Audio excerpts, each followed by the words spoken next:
The darkness between the stars is never silent, though the human ear cannot hear it. In that silence, something began to move. Far beyond Neptune's frozen halo, a point of light stirred against the background of eternal night. It was faint, nearly lost among the fixed stars, yet its motion betrayed it. The telescope saw it first as a whisper of brightness, a blemish that shifted when the sky did not. Within days, observatories across the world turned their mirrors toward the same region, capturing a celestial visitor that did not belong to the Sunday. It came slowly at first, coasting through the Oort-like edge, unbound, unowned. This was not a comet born from our system's ancient dust, nor a rock from the asteroid belt. Its trajectory curved in a way that nothing native could mimic. There was no aphelion, no closed loop. It would not circle the sun, as all things here eventually must. It was a messenger from elsewhere, carrying within its composition the story of another sky. As light gathered through the lenses, its presence became more certain. It was small, perhaps a few hundred meters wide, its brightness uneven, pulsing faintly as it rotated. The signal was steady enough to calculate a rough path, and what that path revealed sent a quiet ripple through the halls of astronomy. This was an interstellar object, only the third ever recorded. Its name would come later, but its meaning arrived first. Space has always been filled with wanderers, but most stay invisible, ghosts sliding through the interplanetary dark. Only occasionally does one cross the thin plane where our species waits with its fragile instruments. When it happens, it is as if the universe blinks and, for a moment, allows us to see something it had hidden for eons. The arrival of this new object was one such blink, a revelation brief enough to be missed and profound enough to alter human memory. It was detected by the ATLAS survey, a network of telescopes scanning for potential threats to Earth. The irony was not lost on those who found it. A system, designed to look for danger, had uncovered mystery instead. The data streamed in overnight. Coordinates, magnitude, rate of motion. Within hours, algorithms flagged it as foreign.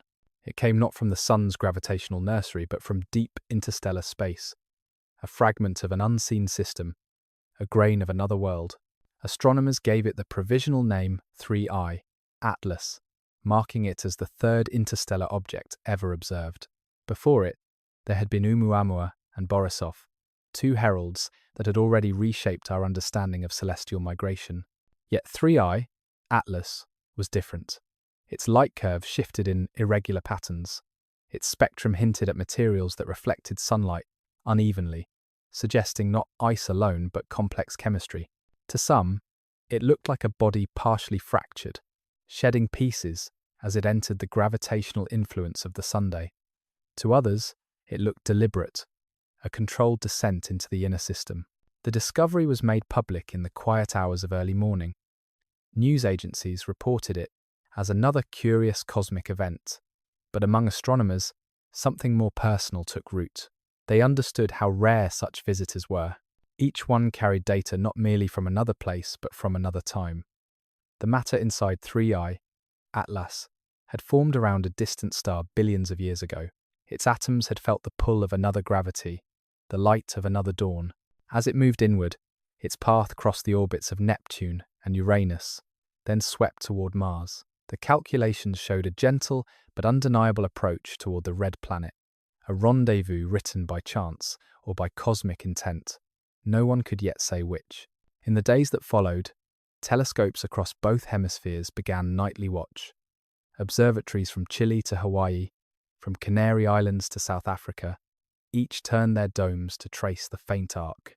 The object brightened slightly as sunlight struck it from new angles, revealing a dull sheen rather than a comet's icy shimmer.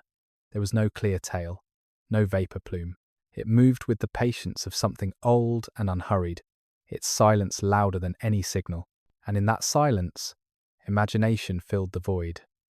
Some scientists whispered that it was a messenger of the same lineage as Oumuamua, shaped by the same unknown forces. Others cautioned restraint, reminding the community that speculation must follow evidence, not precede it. But deep inside every watcher was a quiet awe, a realization that another world had touched ours again, and that we, creatures of dust and memory, had been chosen to witness it. The discovery did not shake the Earth. There were no explosions, no catastrophic omens. Yet something subtle shifted in the collective human spirit. For a moment, the noise of civilization dimmed, and the cosmos spoke in its native tongue motion, light, and time. A single speck crossing the infinite had reminded us that the universe is not a static backdrop, but a living, changing field of possibilities. 3IATLAS was coming closer. It carried with it the scent of other suns, the trace of alien dust. No one knew what it was, only that it was not ours, and perhaps that was why we could not look away. The moment the faint signal was confirmed, astronomers gave it a name that would mark its place in history: 3IATLAS. The name followed convention, yet it carried weight beyond its letters. 3. I signified the third interstellar object ever recorded by humanity, and Atlas honoured the network of telescopes that had first glimpsed it. But to those who stared at the data through sleepless nights, it was not just a catalogue entry. It was a messenger from a place unknown, a relic moving through time and gravity with stories embedded in its atoms. The ATLAS survey, short for Asteroid Terrestrial Impact Last Alert System, was designed for vigilance. It scanned the skies every night, looking for bodies that might one day strike Earth. Its purpose was pragmatic, rooted in planetary defense. Yet the same watchful algorithm that guarded against destruction had found something far more subtle. What appeared first as a tiny dot of light had, through patient observation, revealed itself to be a wanderer from another star. Scientists from the University of Hawaii verified the signal first. Within hours, confirmations poured in from Chile, South Africa, and Spain. Each observatory reported the same thing: a point of light that moved against the background of stars in a way that no native object could. It was the third interstellar traveller known to pass through the solar system, following the ghostly trail of Oumuamua in 2017 and the comet Borisov in 2019. Yet even among that small family of cosmic visitors, 3IATLAS was peculiar. Its motion was smoother, more deliberate. Its brightness curve rose and fell with an odd rhythm, suggesting that it rotated, but not uniformly. It gleamed as though it were half reflective, half absorptive, made of something that caught sunlight only at certain angles. Astronomers compared notes, and none could quite agree on what they were seeing. They traced its orbit backward, using the sun's gravity as a lens to calculate where it had come from. The path led far beyond the heliosphere, beyond the thin plasma boundary that separates the solar wind from the interstellar medium. The line extended toward the constellation of Hercules, but that was only geometry. The object could have originated anywhere across thousands of light years. Its story began in a realm humanity could only imagine. As the analysis deepened, the community began to remember how the discovery of Oumuamua had first reshaped astronomy. That object had tumbled through space like a shard, spinning rapidly, reflecting sunlight in strange ways. It had accelerated slightly as it left the solar system, confounding models of gravity. For years, scientists had debated whether it was a natural fragment or something engineered. Perhaps the debris of an ancient civilization. The debate never ended. It simply faded. Now, with 3IATLAS, that debate returned. It was as if the universe had sent another riddle to continue the conversation. This time, scientists approached it differently. They would not rush to conclusions. The lessons of Oumuamua had taught caution, but still, the quiet excitement was undeniable. Here was proof that our solar system was not isolated, that the spaces between stars were not empty but threaded with lost objects, drifting archives of other worlds. Early spectral readings hinted at an icy surface mixed with darker material, possibly organic compounds baked by radiation during eons of travel. Yet the data refused to settle into a single model. Some instruments detected faint traces of gas emission, while others recorded none. The object seemed to shift its nature, depending on who looked. Astronomers began to realize they were not only observing a new celestial body, but also confronting the limits of their instruments. Every telescope, no matter how powerful, translated the universe through a filter of imperfection. Between the photons and the conclusions lay the fragile bridge of human interpretation. As days passed, 3IATLAS 3IATLAS grew brighter, though only slightly. Its distance remained vast, but its path was clear now. It would cross the orbit of Mars, not close enough for impact, but close enough to study in detail. NASA, ESA, and other space agencies coordinated observations, planning to use Mars orbiters as additional eyes. If all went well, multiple instruments would record the object as it swept by, providing an unprecedented triangulation of interstellar material. But beyond the scientific plans, there was a quieter undercurrent, almost reverent. For all the calculations and orbital mechanics, there remained something sacred about the idea of a traveler from another star system. Somewhere out there, perhaps around a sun long extinguished, this object had been born. It might have formed in a planetary collision, or been ejected by the birth throes of a binary system. It had crossed gulfs of cold and time unimaginable, and now it moved within sight of human eyes. In a conference call between research teams, an old astronomer in Italy said softly, "We are looking at a message written before our planet had language." The line was repeated in reports, quoted in articles, whispered in documentaries. It captured the feeling that no dataset could express. Each discovery in science carries two weights: what it tells us and what it makes us feel. The naming of 3IATLAS did both. It marked the object as a member of a growing catalogue, but it also reminded humanity of how small and temporary our boundaries are. The sky does not end at the Sunday. It flows outward, endlessly, and sometimes the current brings something back to us.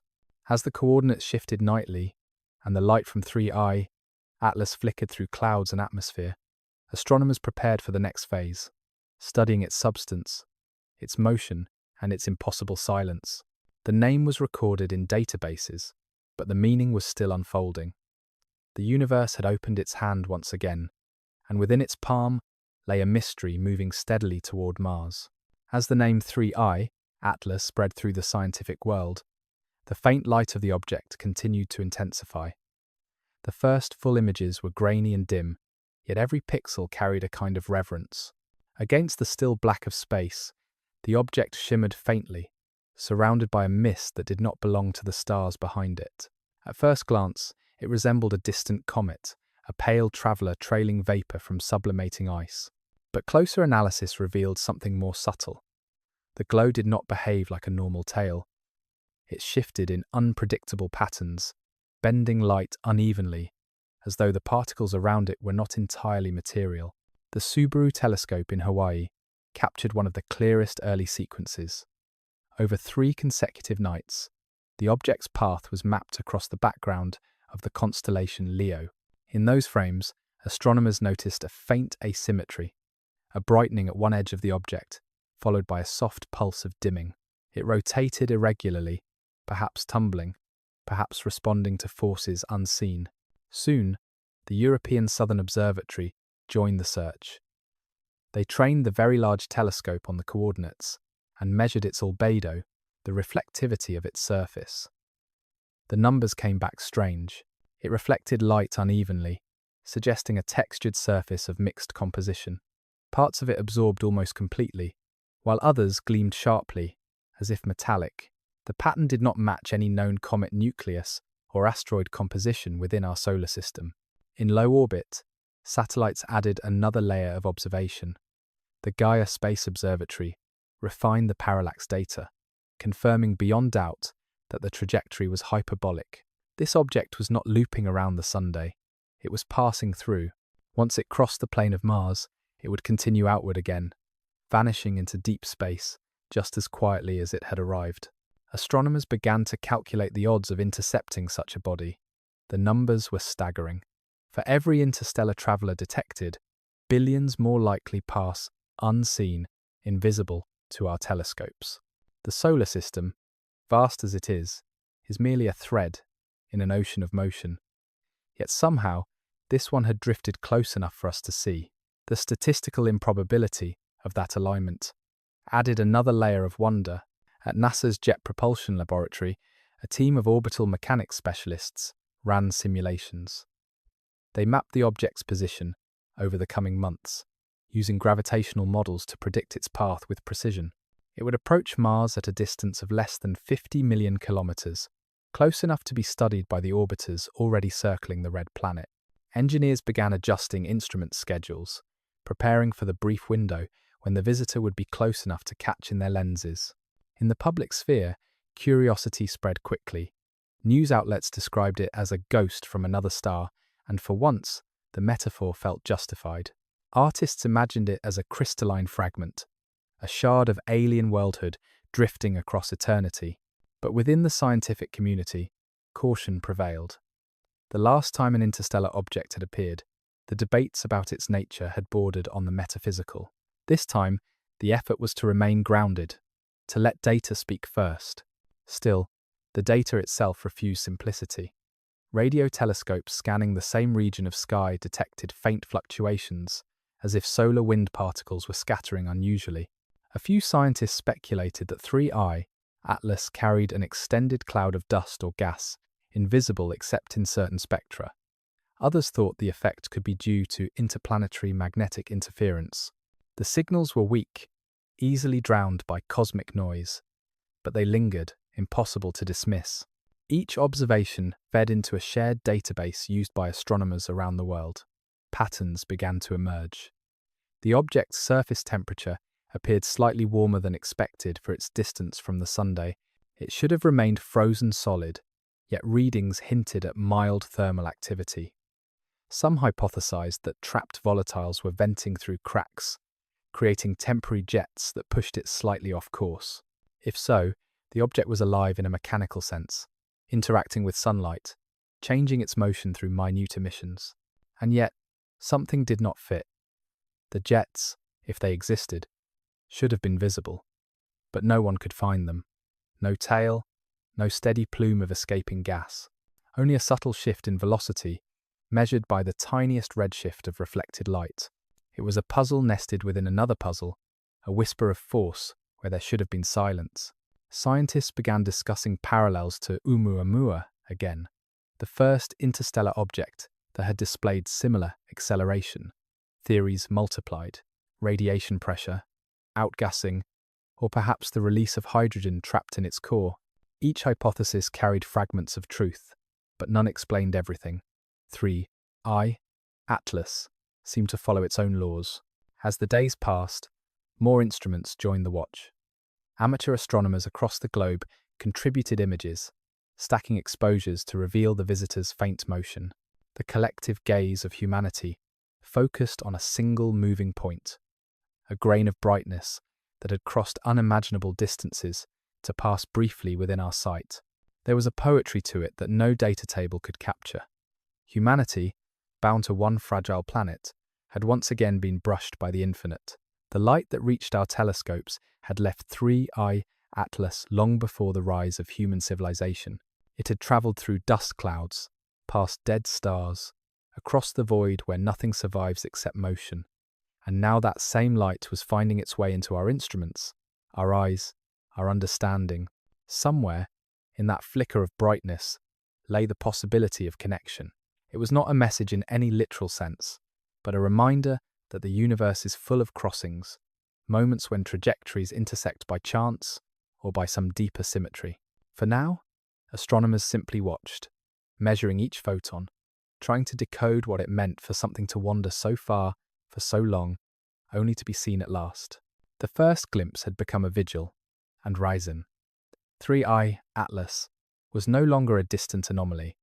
It was a story unfolding in real time, its light writing new chapters across the sky each night. And though humanity could not touch it, every observation brought us closer to understanding the vast, patient intelligence of the cosmos that sent it our way. Memories of the first visitor returned like echoes through the halls of modern astronomy. Years before 3IATLAS entered the inner solar system, Oumuamua had passed through our skies and left behind an enduring mystery. That strange, cigar-shaped object had come and gone so quickly that most telescopes barely caught it in focus. It reflected sunlight in flashes that made its shape seem to change, as if it were twisting in ways no known asteroid could. When it left, it accelerated slightly, as though nudged by an invisible hand. The event had unsettled even the most skeptical minds. Now, with the discovery of 3IATLAS, Comparisons were inevitable. Both bodies shared an origin beyond the sun's reach. Both behaved as if the laws of motion had been written in another language, and both arrived without warning, leaving astronomers to wonder what might follow. It was as if the cosmos itself had opened a door, allowing us to glimpse visitors who did not belong here, travelers born of ancient catastrophes in distant systems. Oumuamua had carried a certain loneliness, a sense of something lost and wandering. It became a symbol of cosmic estrangement, a reminder that space is filled not with emptiness, but with relics of forgotten worlds. For years, scientists revisited its data, running simulations to test whether it had once been part of a shattered planet or a sliver of frozen hydrogen drifting between stars. Some even suggested that it could have been artificial, a fragment of alien technology that had long ceased to function. The evidence never confirmed any single story, yet the questions it raised reshaped the study of interstellar objects forever. 3IATLAS entered that legacy as both successor and enigma.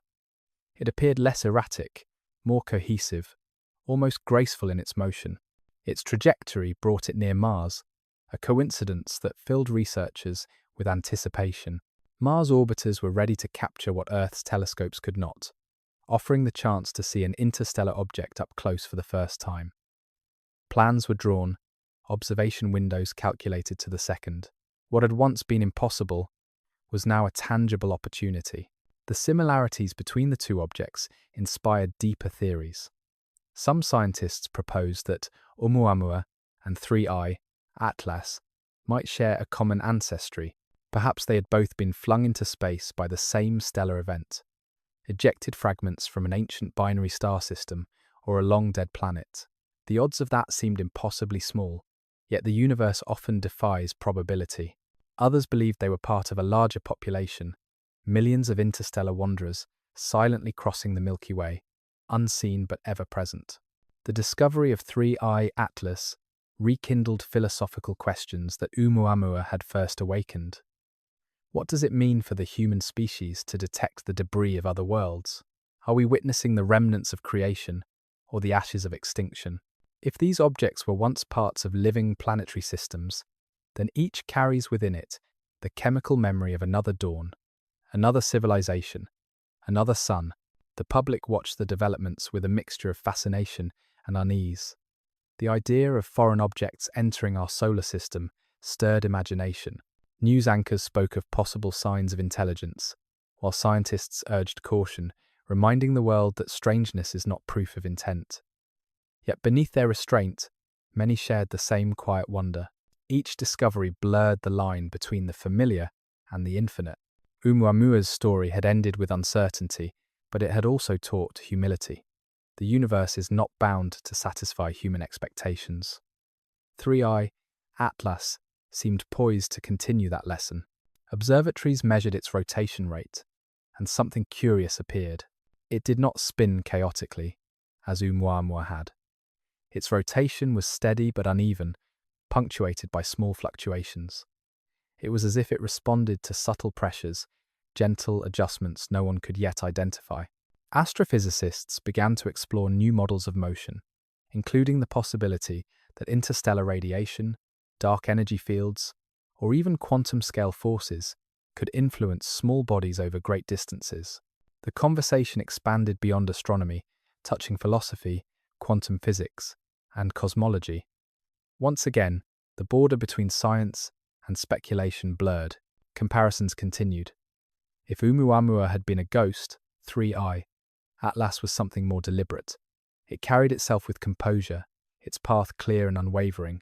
It did not tumble wildly, but seemed to navigate the gravitational corridors between worlds with quiet precision.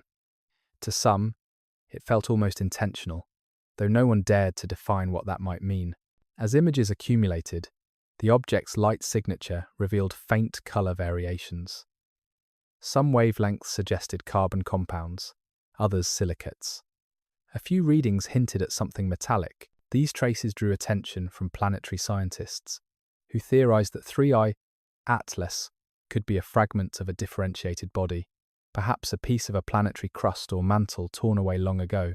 If true, It would mean that this small traveller once belonged to a living world with a geological past, a place that had oceans, mountains, or storms before it was cast into interstellar exile. Each new measurement deepened the mystery. The data grew, but the understanding did not keep pace. And through it all, the comparison to Oumuamua remained like a mirror, reflecting both how much and how little humanity had learned since the first visitor. In the quiet rooms where researchers gathered late at night, surrounded by screens glowing with graphs and coordinates, the mood was not of triumph, but of reverence. To study such an object was to look through a window opened by the universe itself. 3IATLAS was not simply an asteroid, not merely a comet, but a messenger of time, carrying the silence of other suns. As it continued its journey toward Mars, the echoes of Oumuamua lingered, a reminder that we had been here before, peering into the unknown, humbled by how vast and alive the darkness truly is. And this time, perhaps, the visitor would stay long enough to let us listen. As calculations refined and predictions solidified, one detail stood out above all others. 3IATLAS was headed toward Mars. Its path would not bring it dangerously close, but close enough that the red planet would serve as a silent witness to its passage. The orbit showed a smooth curve threading through the Martian orbital corridor, a trajectory that seemed to whisper of purpose. For astronomers, this alignment was a gift of cosmic timing. For philosophers, it was poetry in motion, a moment when two ancient travelers of the universe, one dead and one alive, would almost meet. The planetary science teams began to prepare. Around Mars, a small fleet of orbiters kept constant watch. NASA's Mars Reconnaissance Orbiter, the European Space Agency's Mars Express, India's Mangalyaan, and the more recent ExoMars Trace Gas Orbiter. Each of these machines carried instruments sensitive enough to detect subtle changes in light and motion, and each could turn its lens outward for a time to capture the visitor. The goal was simple: record every photon, every flicker, every trace that might reveal what 3IATLAS truly was. On Earth, anticipation built like quiet electricity. Data from multiple observatories showed the object entering the plane of the inner solar system with precision. It appeared calm, untouched by turbulence or fragmentation. There was no tail, no dust storm, only a steady glow that followed its path like a thread of thought through darkness. To many scientists, it seemed to glide through space, rather than fall. At NASA's Jet Propulsion Laboratory, mission planners discussed the possibility of repurposing existing satellites for a brief observation campaign. If the timing was right, Mars orbiters could photograph the interstellar object as it passed within tens of millions of kilometers. Though the chance of obtaining high-resolution images was slim, even the faintest glint of reflected light could provide clues about its texture, color, and spin. As the calculations improved, something unexpected emerged. 3IATLAS's orbit appeared to adjust slightly as it approached the gravitational reach of Mars, deviating by a fraction of a degree. Such small changes were not unusual, but the consistency of the deviation raised questions. It was as if the object was responding to gravitational influence with an unexpected resilience, maintaining a trajectory smoother than any natural debris should. Simulations suggested that its internal structure might be far denser than assumed, perhaps even metallic or composite in nature. Scientists began to debate whether it might once have been part of a planet's core, flung into space during some catastrophic collision in a distant star system. If so, then it carried within it the crystallized memory of alien geology, a relic of pressures and temperatures unknown on Earth. To imagine this small body crossing the cold void for millions of years, only to pass within sight of Mars, was almost poetic. Mars itself seemed the perfect backdrop for the event. Once thought barren, the red planet had long captured humanity's imagination as a symbol of both hope and loss. It was the planet that might have been Earth's twin, now reduced to dust and silence. To see an interstellar traveller passing near such a world felt like a cosmic reflection, as though two forgotten wanderers were crossing paths for the briefest instant before returning to solitude. In public broadcasts, scientists described the event with careful optimism. They spoke of opportunity, of the rare chance to study matter from beyond the solar system. But beneath the technical language lay something deeper, a shared awareness of the magnitude of what was happening. For the first time in history, instruments orbiting another planet would watch a visitor from another star drift past. It was the kind of coincidence that made even the most rational scientists pause and wonder. Theories began to multiply once more. Some proposed that the object's proximity to Mars might trigger detectable effects in the planet's thin atmosphere, though the chances were remote. Others speculated about gravitational lensing effects, using the alignment to test the way light bends around massive bodies. The event became a canvas for imagination, a convergence of scientific rigor and quiet awe. Meanwhile, in small observatories scattered across the world, amateur astronomers tracked the object nightly. They posted coordinates, compared magnitudes, and shared images that showed its slow crawl through the star fields. In those faint specks of light, they felt connected to something vast and ancient. Each image, no matter how blurred, carried the thrill of participation in a story larger than any nation or generation. In ancient times, such a sight would have been an omen, a harbinger painted across the heavens. In the modern age, it became a moment of collective observation, where mathematics replaced superstition, but the wonder remained the same. Humanity had always sought patterns in the sky, and now the sky was answering in ways no one could have anticipated. As the date of closest approach drew nearer, scientists adjusted their instruments, checking calibration, synchronizing clocks, aligning coordinates. Every hour of observation would matter. The world held its breath as 3IATLAS approached the orbit of Mars, moving with the grace of inevitability. The numbers lined up perfectly, the geometry unfolding like a cosmic equation written before time began. Soon, the object would pass through the narrow corridor, where human eyes, both on Earth and around Mars, could see it at once. For that brief interval, two worlds would watch the same wanderer, and when it moved on, fading once again into the dark, it would leave behind more than data. It would leave an impression of scale, a reminder that even in a universe of cold and distance, paths can intersect, and mysteries can find witnesses among those who dream beneath the stars. The first sign that something unusual was unfolding came from a series of automated alerts at the Cerro Tololo Observatory in Chile. The system flagged faint anomalies near the expected path of 3IATLAS small points of light that had not been recorded in previous scans. At first, they were dismissed as image noise or background stars. But over the following nights, the points shifted position. They moved with the same direction and velocity as 3IATLAS itself, trailing it like a faint procession. Soon, other observatories confirmed the finding. The Pan-STARRS telescope in Hawaii captured the same pattern, tiny luminous objects appearing behind the interstellar visitor. They were faint, nearly invisible, but persistent. Their distribution suggested they were not random artifacts or scattered debris. They seemed to maintain a relationship to the main object, forming a slow, almost rhythmic alignment. Within a week, astronomers counted 5 of them. By the next, the number had doubled. A chill spread through the scientific community. Objects rarely behave in such a way. A comet might fragment as it approaches the sun, releasing icy shards under thermal stress. But the distances involved here were still too great for heat to cause disintegration. Moreover, the fragments glowed with a stability that defied simple explanations.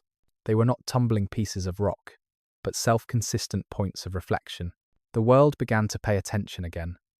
Headlines spoke of multiplication in the sky, of new bodies forming in the wake of the interstellar traveller.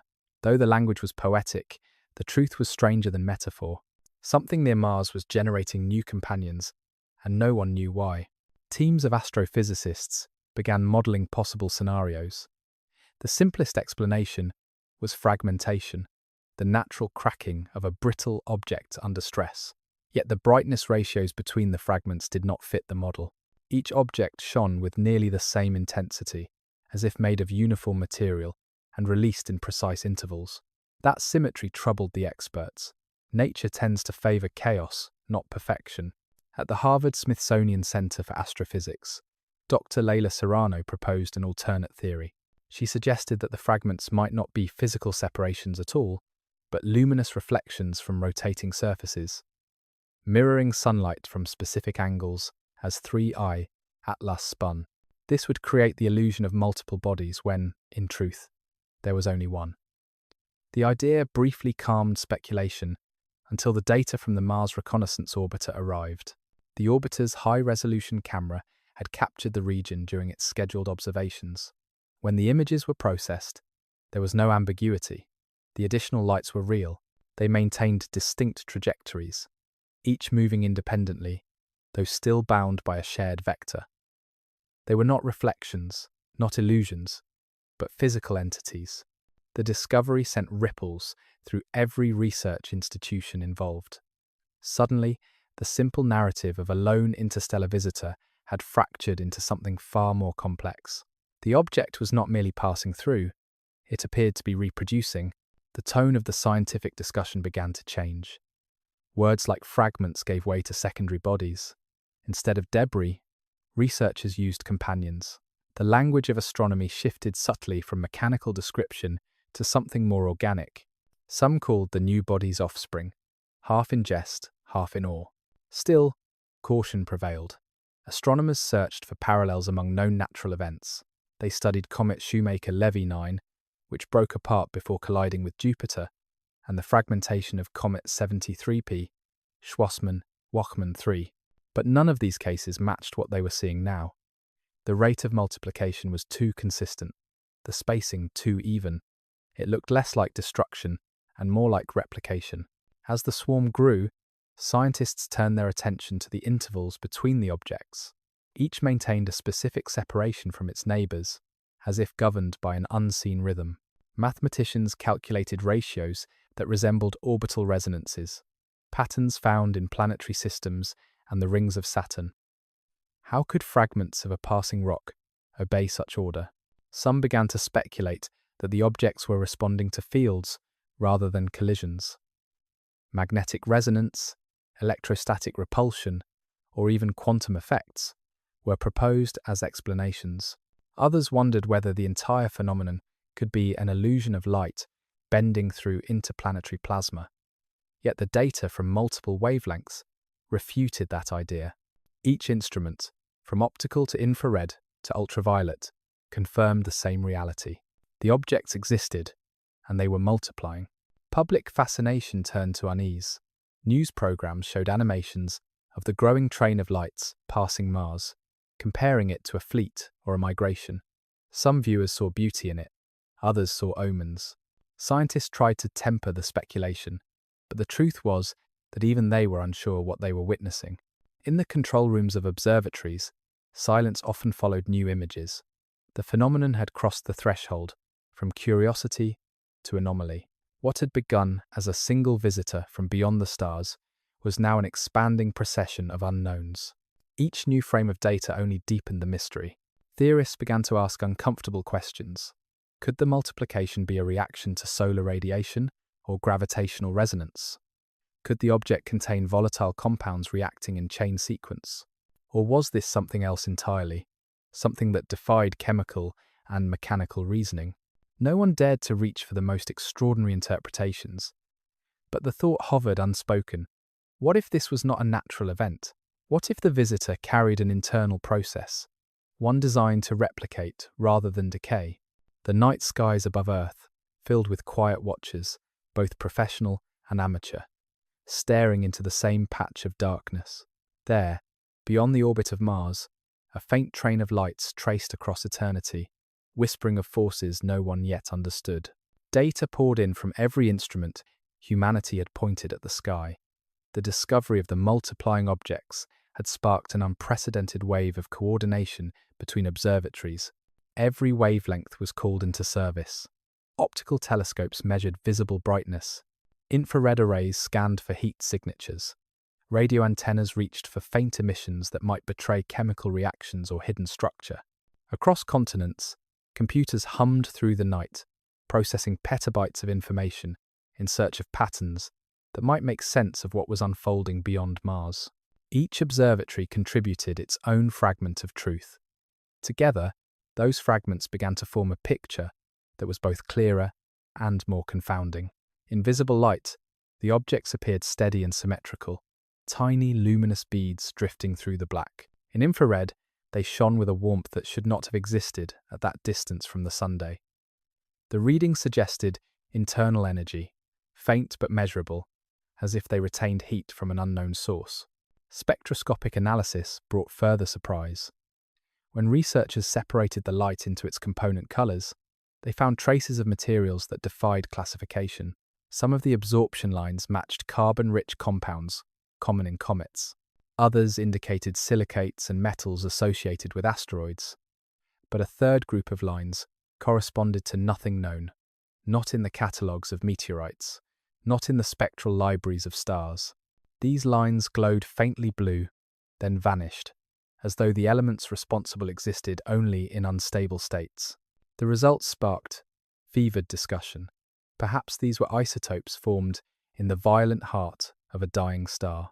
Perhaps they were compounds produced in the interstellar medium itself, assembled atom by atom across eons of exposure to cosmic rays.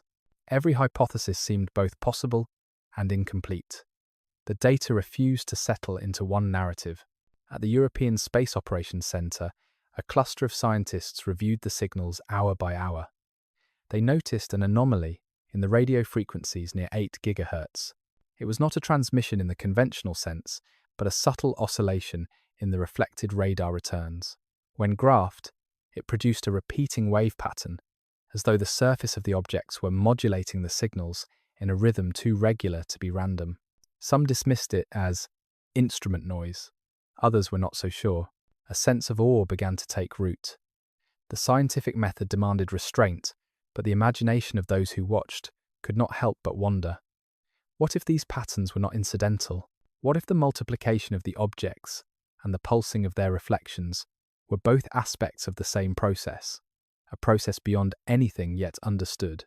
In laboratories and conference calls, new theories took shape. One group proposed that the objects were coated in a material that interacted dynamically with sunlight, converting photonic energy into mechanical motion. Another suggested that the swarm represented a self-organizing structure, particles linked by electromagnetic resonance rather than gravity. Such ideas bordered on the speculative, yet no simpler explanation fit the facts. The instruments orbiting Mars added new layers to the mystery. The Mars Reconnaissance Orbiter's high-resolution imaging system captured faint halos of charged particles surrounding some of the smaller bodies. The Trace Gas Orbiter detected slight distortions in the thin Martian atmosphere, as if invisible waves of energy were passing through. None of the data matched known cometary activity or debris dynamics.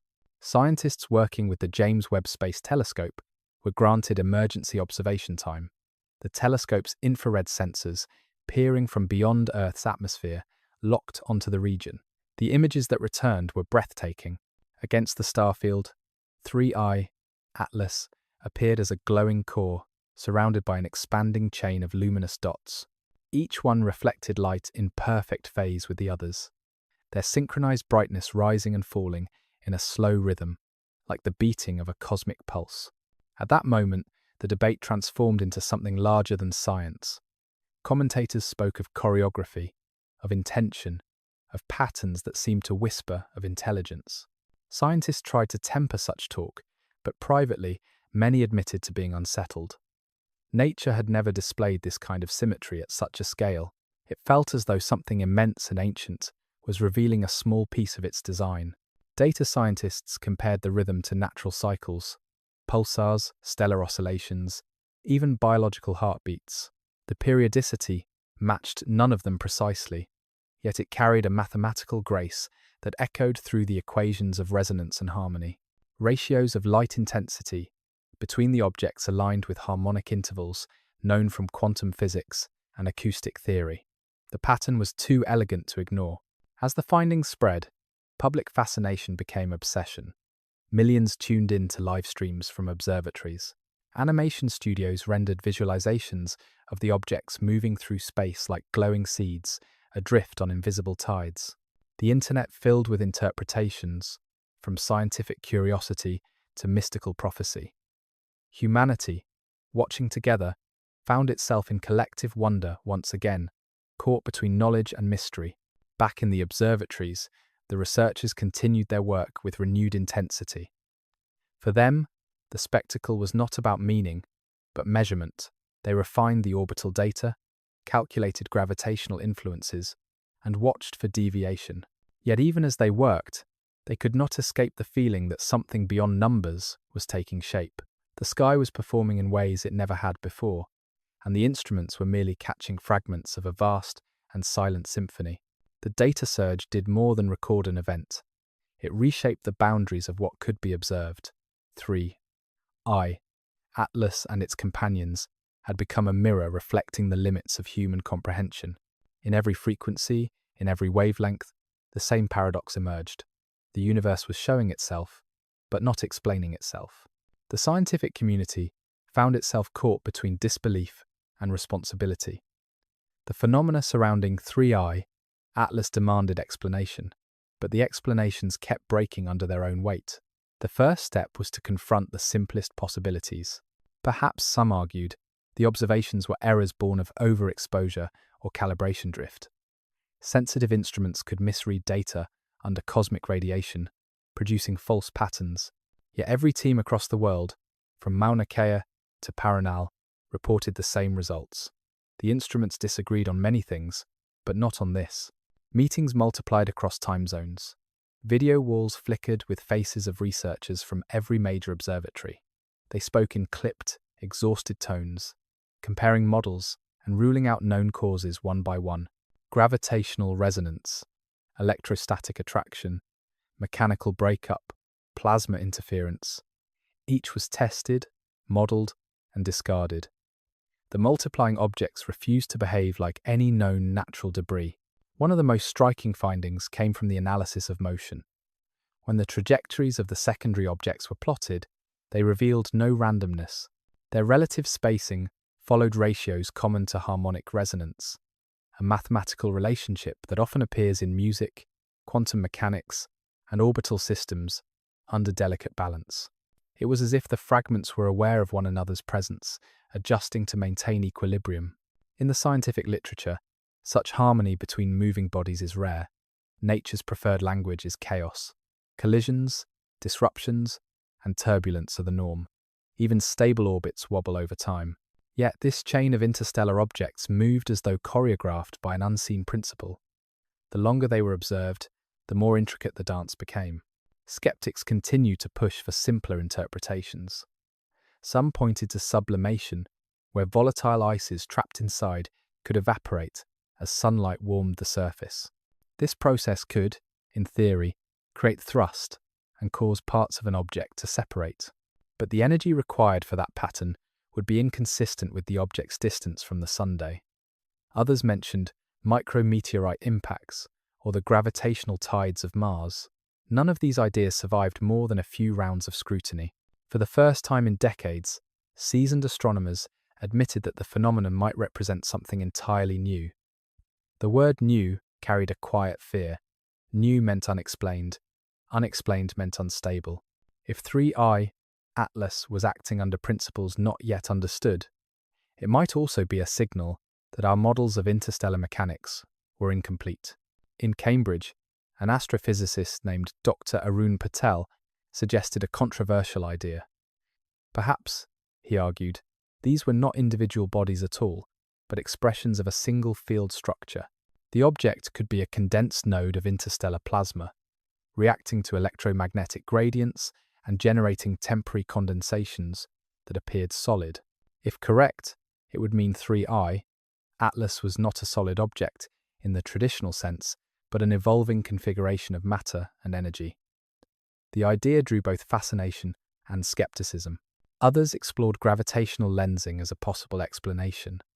Light from background stars might be bending around invisible concentrations of mass, giving the illusion of multiple companions. But that would require densities far greater than those detected. The data refused to conform to this model either. Each failed theory pushed the discussion further into uncomfortable territory.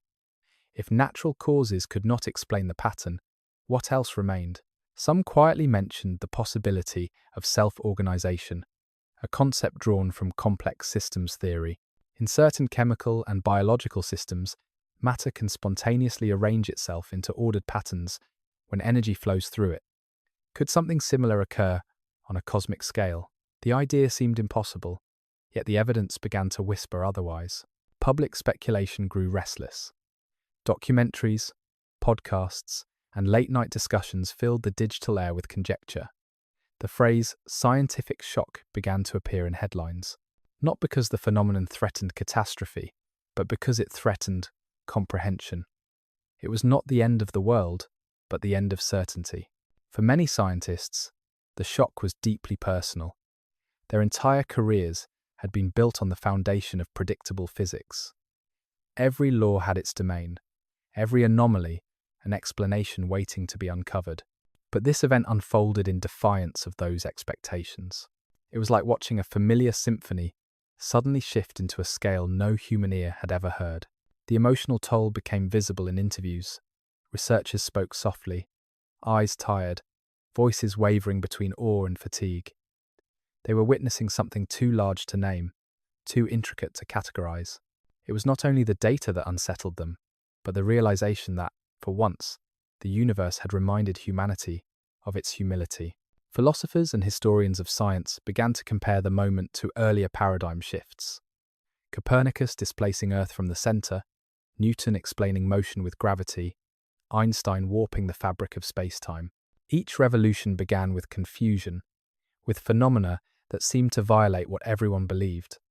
Perhaps, they suggested, 3IATLAS marked another such turning point. For now, the only certainty was uncertainty. The objects continued to multiply, the light continued to pulse, and the equations continued to fail. Yet beneath the confusion, there was also wonder. Something extraordinary had entered our field of vision, not to destroy, but to remind. The universe was not a solved equation. It was a living mystery, vast and patient, waiting for consciousness to catch up. The measurements of speed were the first to reveal that 3IATLAS was no ordinary traveler. When the earliest data were compiled, the numbers defied expectations. The object was moving faster than any gravitational trajectory could justify, a few kilometers per second, beyond the limit predicted by models of solar capture and release. Astronomers at Caltech recalculated the motion using the most precise solar constants available. Still, the velocity refused to align with the pull of the sunday. Speed, in celestial mechanics, is not a simple matter of momentum. Every moving body is shaped by invisible influences: light pressure, particle drag, magnetic fields, and the subtle curvature of spacetime itself. But in all known cases, those effects are predictable, measurable, and small. The acceleration detected in 3IATLAS was none of those things. It was steady, persistent, and directed not by the sun's gravity, but seemingly away from it. Scientists remembered Oumuamua, whose departure had followed a similar but weaker anomaly. The cause had been attributed to outgassing, though no jets were ever observed. Now history seemed to repeat itself, only more clearly. 3IATLAS, moving between Mars and the asteroid belt, was gaining speed as though some unseen hand were urging it forward. At first, this acceleration appeared negligible, a fraction of a meter per second squared. Yet over time it accumulated, bending the path more than expected. A small deviation in interplanetary space translates to immense distances when projected beyond the orbit of Jupiter. The numbers mattered. They determined whether the object would escape or return, whether its path was random or guided by hidden law. In one late-night session at the European Southern Observatory, a young physicist named Nora Way noticed that the acceleration curve mirrored the solar radiation profile almost perfectly, except for one crucial difference. The curve was inverted. Instead of slowing under radiation pressure, the object appeared to use light as propulsion. It moved as though the photons themselves were pushing it faster, not away from the sun, but in a direction tuned to its own rotation. The finding was reviewed with skepticism. Radiation cannot accelerate an object toward its light source, at least not under known physics. But the pattern persisted. The object's orientation seemed to adjust minutely in correlation with solar activity. Whenever a flare erupted from the sun, the telemetry shifted slightly, as if the interstellar traveler were responding. The possibility that it was reactive sparked new lines of research. Could it be that 3IATLAS contained a surface with photonic properties unknown to Earth? Some materials, when structured at the nanoscale, can convert radiation into directional force. Scientists speculated that the object's exterior might act as a self-regulating sail, absorbing energy in one direction and releasing it in another. If true, then 3IATLAS was not a passive stone but an active body, tuned to the music of light. Debate filled the academic journals and private channels. The object's velocity became the subject of hundreds of simulations. Some teams proposed that the acceleration was the result of gravitational interaction with its multiplying companions, a kind of internal push-pull within the swarm. But those models failed to reproduce the smoothness of the motion. Others considered the influence of dark matter or exotic particles. Such ideas were daring, but the moment demanded courage as much as caution. The anomaly began to feel less like an error and more like an invitation. Physics had encountered a wall, and behind that wall was something unfamiliar. It might be an undiscovered interaction between radiation and matter, or perhaps a property of interstellar material forged under alien conditions. Whatever the cause, it defied the neat boundaries that had long contained celestial motion. Public fascination with velocity transformed into fascination with intent. If the object was gaining speed in harmony with the sun's rhythm, could it be following a trajectory that had purpose? Astronomers rejected such implications publicly, yet privately they were not immune to the thought. The idea that an object could respond to sunlight with precision rather than chance suggested a deeper coherence, a law not yet written. At the Goddard Space Flight Center, teams compared 3IATLAS's motion to models of gravitational assists used by spacecraft. The resemblance was uncanny. Like a probe using a planet's gravity to slingshot forward, the interstellar object seemed to know when to lean into the sun's pull and when to resist it. The acceleration was small, but it followed the rhythm of intention. Outside the realm of strict mathematics, philosophers and poets began to find language for what scientists could not yet express. They wrote that perhaps the cosmos was not a machine but a story still being written, each law of nature a sentence that could still change. In their reflections, 3IATLAS became a metaphor for discovery itself, a reminder that, even in the age of precision and data, wonder remained the engine of knowledge. Back in the data centers, computers continued to chart the anomaly. Graphs rose like waves on screens, each curve both beautiful and unsettling. Velocity, the simplest property of motion, had turned into a riddle of cosmic proportions. The universe, it seemed, was still capable of surprise. As the light from 3IATLAS split through the lenses of the world's great telescopes, the spectra revealed a language older than any spoken by humankind. The lines etched across the graphs were sharp and erratic, defying easy categorization. Some corresponded to carbonaceous compounds common in comets, while others hinted at rare metallic silicates forged in conditions alien to our solar system. Yet within those familiar notes lay anomalies that no reference chart could explain. In a laboratory in Heidelberg, a team of chemists compared the readings against every known element and isotope catalogued since the dawn of spectroscopy. The results yielded something unsettling. A faint set of emission lines existed between known atomic signatures, not matching any element on record. It was as though the object's composition included materials that existed only under pressures and temperatures far beyond any planetary core. To rule out equipment error, the team replicated the observation using different instruments. The mysterious bands reappeared each time, unwavering and distinct. Across the Atlantic, a similar analysis at the Keck Observatory confirmed the same spectral oddities. Slowly, the pattern began to look intentional, as if the universe had hidden a new chemistry within this traveler from another star. Scientists proposed several possibilities. Some suggested that the unknown bands might be the result of molecular vibrations of exotic compounds, perhaps long-chain carbon structures altered by cosmic radiation. Others theorized that they could represent transitions within an unknown isotope family born in the violent deaths of stars. A few more radical thinkers speculated that these lines belonged to transient matter states, existing only at relativistic speeds, blinking into and out of measurable existence.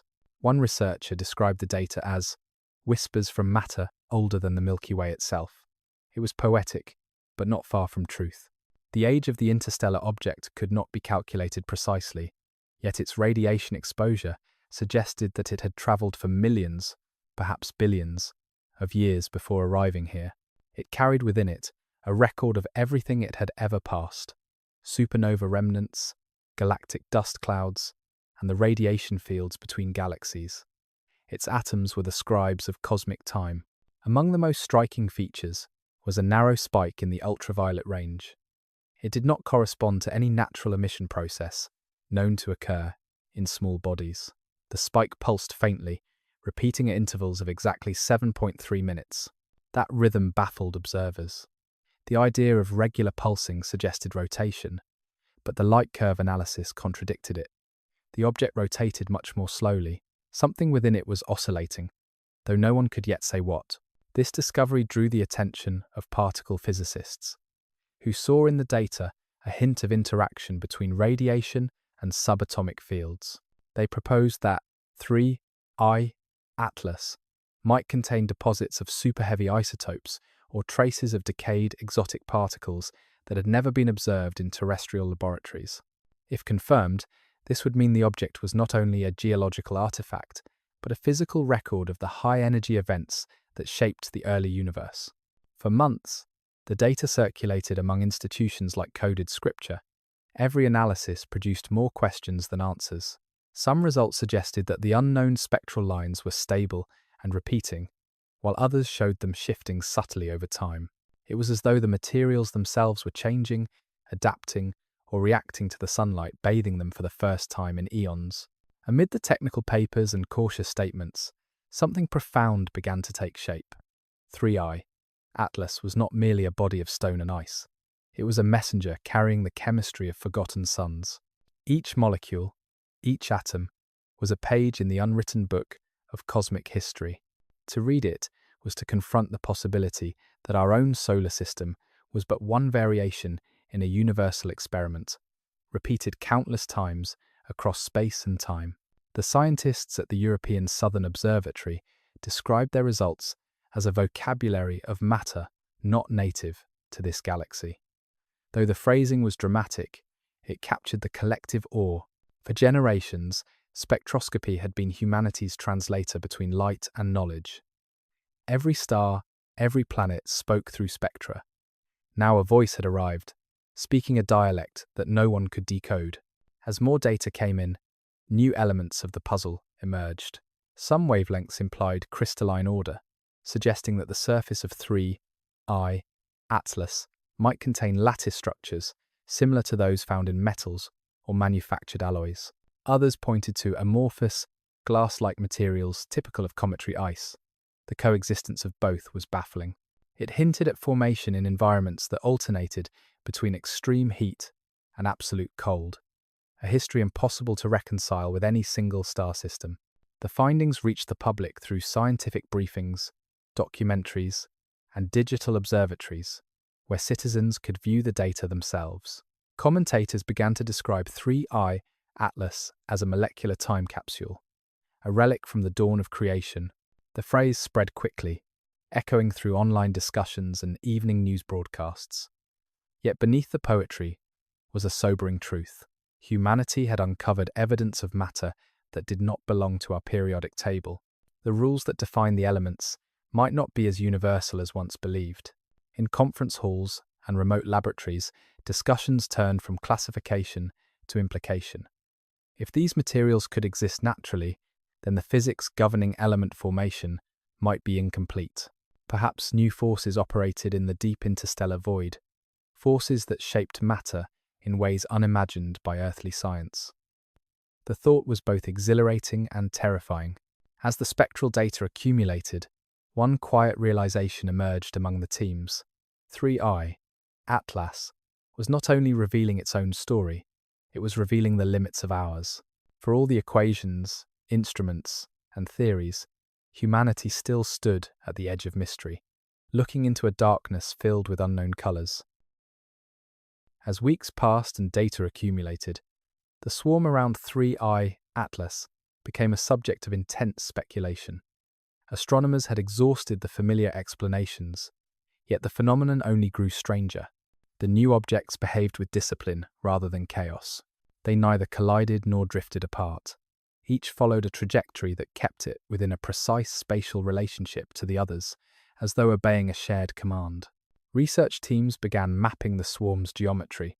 What they found left even the most skeptical scientists in silence. The arrangement of the bodies formed repeating ratios, elegant and deliberate. Distances between them corresponded to simple harmonic fractions, numbers that mirrored the same mathematical relationships found in planetary orbits, atomic shells, and the overtone series in music. It was a geometry of resonance, a harmony written into motion itself. At the University of Tokyo, mathematicians plotted the orbital data on three-dimensional models. When they simulated the paths, the objects appeared to trace patterns that overlapped at regular intervals. Their intersections formed shapes eerily similar to wave interference diagrams, the same figures that describe light and sound. Some researchers suspected coincidence. Others felt a growing conviction that this symmetry was the key to everything. Physicists compared the observations to known resonance phenomena in celestial mechanics.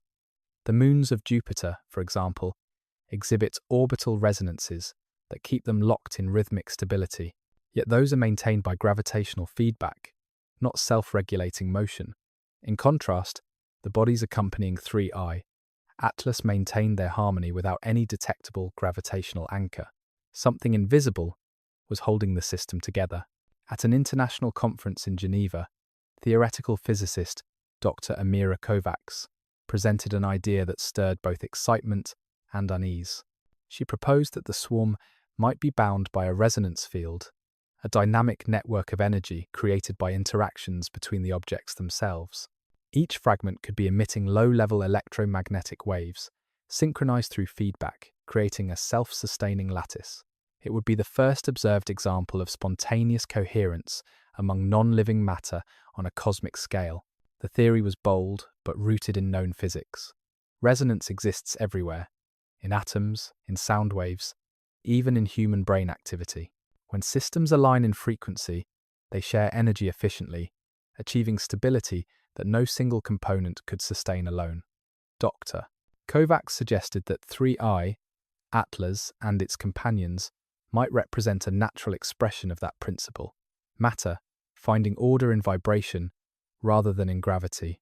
If true, the implications reached far beyond astronomy. It would mean that structure in the universe could arise not only from mass and motion, but from harmony itself, from the tendency of energy to find balance through rhythm. The cosmos, in this view, was not a clockwork machine, but an orchestra. The idea spread quickly, igniting discussions that blurred the line between science and philosophy. Some called it the resonance hypothesis. Others preferred a simpler name, the choir. The term caught on, as images from telescopes showed the luminous chain of objects moving through space like a silent procession, each reflecting sunlight in time with the others. In laboratories across the world, scientists began experimenting with models of the phenomenon. Using supercomputers, they simulated thousands of particles interacting through resonant fields.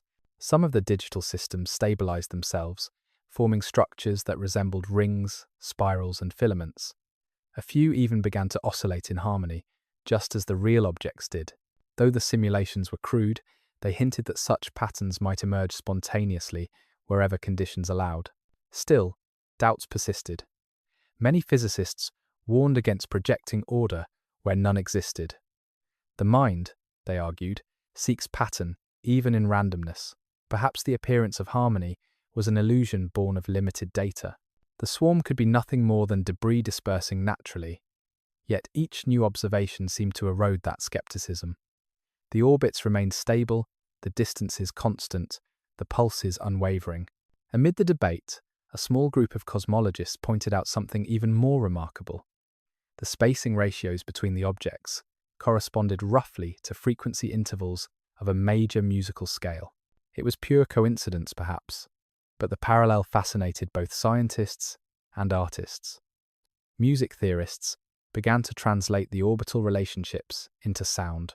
The resulting compositions were haunting, deep tones rising and falling in slow, cosmic rhythm. Recordings of the song of 3IATLAS began circulating online, mesmerizing listeners across the world. For those who studied the data closely, the phenomenon transcended metaphor. The universe, it seemed, was demonstrating that harmony was not exclusive to life or consciousness. Even in the cold emptiness between stars, matter could find alignment, shaping itself into patterns of rhythm and symmetry. As the swarm moved deeper toward the inner solar system, the resonance patterns grew stronger. Instruments began to detect faint magnetic fluctuations, aligned with the same frequency as the orbital ratios. It was as if the swarm was humming in silence, vibrating in time with the sun's radiation. The effect was not loud enough to be heard, but its presence was undeniable in the instrument's readings. Scientists found themselves caught between wonder and unease. They were watching an orchestra without a conductor, a geometry without a sculptor. Nature was revealing an order that no equation had predicted. Whether the resonance was a property of physics or a signature of something conscious, no one could yet decide. In the end, the resonance field became not just a theory but a symbol. It reminded humanity that even the simplest bodies in space could express a kind of unity, a shared pulse echoing through the fabric of existence. Whatever 3IATLAS was, it had begun to teach the observers not only about the universe, but about the beauty hidden in its silence. The acceleration of 3IATLAS and the curious harmony of its companions forced scientists to revisit one of the most profound frameworks ever conceived: Einstein's general theory of relativity. For more than a century, relativity had explained how gravity was not a force in the traditional sense, but a warping of space-time caused by mass and energy. The theory had passed every test imaginable, from the orbit of Mercury to the bending of starlight around galaxies. Yet here was a phenomenon that seemed to twist that geometry into something unrecognizable. In theoretical departments from Princeton to Zurich, physicists began recalculating the trajectory of 3IATLAS. Using the exact equations of relativity, they modeled the curvature of space-time around the Sun and accounted for every known gravitational influence, from the pull of Mars to the subtle tugs of Jupiter and the asteroid belt. The result was still wrong. The observed motion could not be explained by curvature alone. Something else was shaping the path. The difficulty was not in the mathematics, but in the assumptions behind them. Einstein's equations described how matter moves through the fabric of space-time, yet they depended on mass and energy being evenly distributed. In this case, the energy of 3IATLAS appeared to shift dynamically, as though the object's internal state were affecting its interaction with the fabric itself. It did not fall through curved space. It glided, adjusting to invisible contours that no telescope could see. Some theorists proposed that 3IATLAS might be interacting with local distortions in space-time caused by quantum fluctuations. These fluctuations, minute at atomic scales, could become significant across astronomical distances if amplified by some unknown process. The idea was not entirely speculative. Quantum field theory predicts that the vacuum is never truly empty. It seethes with virtual particles that appear and vanish too quickly to be measured. Perhaps, in certain conditions, those fluctuations could create small ripples in curvature that influence the motion of objects passing through. At the Max Planck Institute, physicist Dr. Raphael Lindström proposed an even more radical interpretation. He suggested that the object might be composed of matter that responded differently to spacetime curvature, what he called variable inertia material. If correct, it meant that certain types of matter could experience gravity in unconventional ways, slipping along the folds of spacetime rather than sinking into them. The hypothesis was daring but rooted in legitimate physics, inspired by the idea that energy density can alter the way mass experiences gravity. This renewed interest in relativity was not purely academic. It revived questions that had haunted cosmology since the early 20th century. Could spacetime itself be alive in some mathematical sense, capable of responding to patterns of energy and resonance? Was the geometry of the universe flexible enough to permit self-organization at cosmic scales? For the first time in decades, physicists were forced to imagine that Einstein's elegant equations might be only an approximation, a local truth within a greater and stranger reality. The discussion soon extended to gravitational waves. Ever since LIGO had detected ripples in space-time caused by colliding black holes, humanity had known that gravity could vibrate. What if the swarm around 3I, Atlas, was caught in one of these cosmic waves, suspended within its oscillation like dust floating in sound? Could the resonance patterns be the visible trace of space-time singing to itself? In simulations, the idea produced mesmerizing visuals. Streams of particles arranged themselves along undulating grids of curvature, glowing softly where gravitational compression was strongest. The resemblance to the observed formation was uncanny, yet proving the connection was impossible. The precision required to measure such a wave at the scale of a small object exceeded every instrument in existence.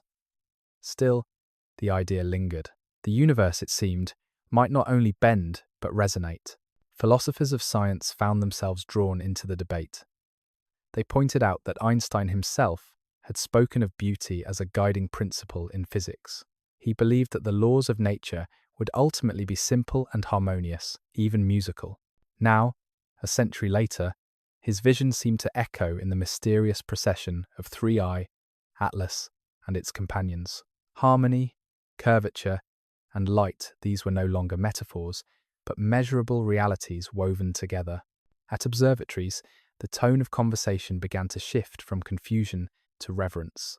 Scientists spoke of elegance rather than anomaly, as though acknowledging that the cosmos was revealing a new facet of its symmetry.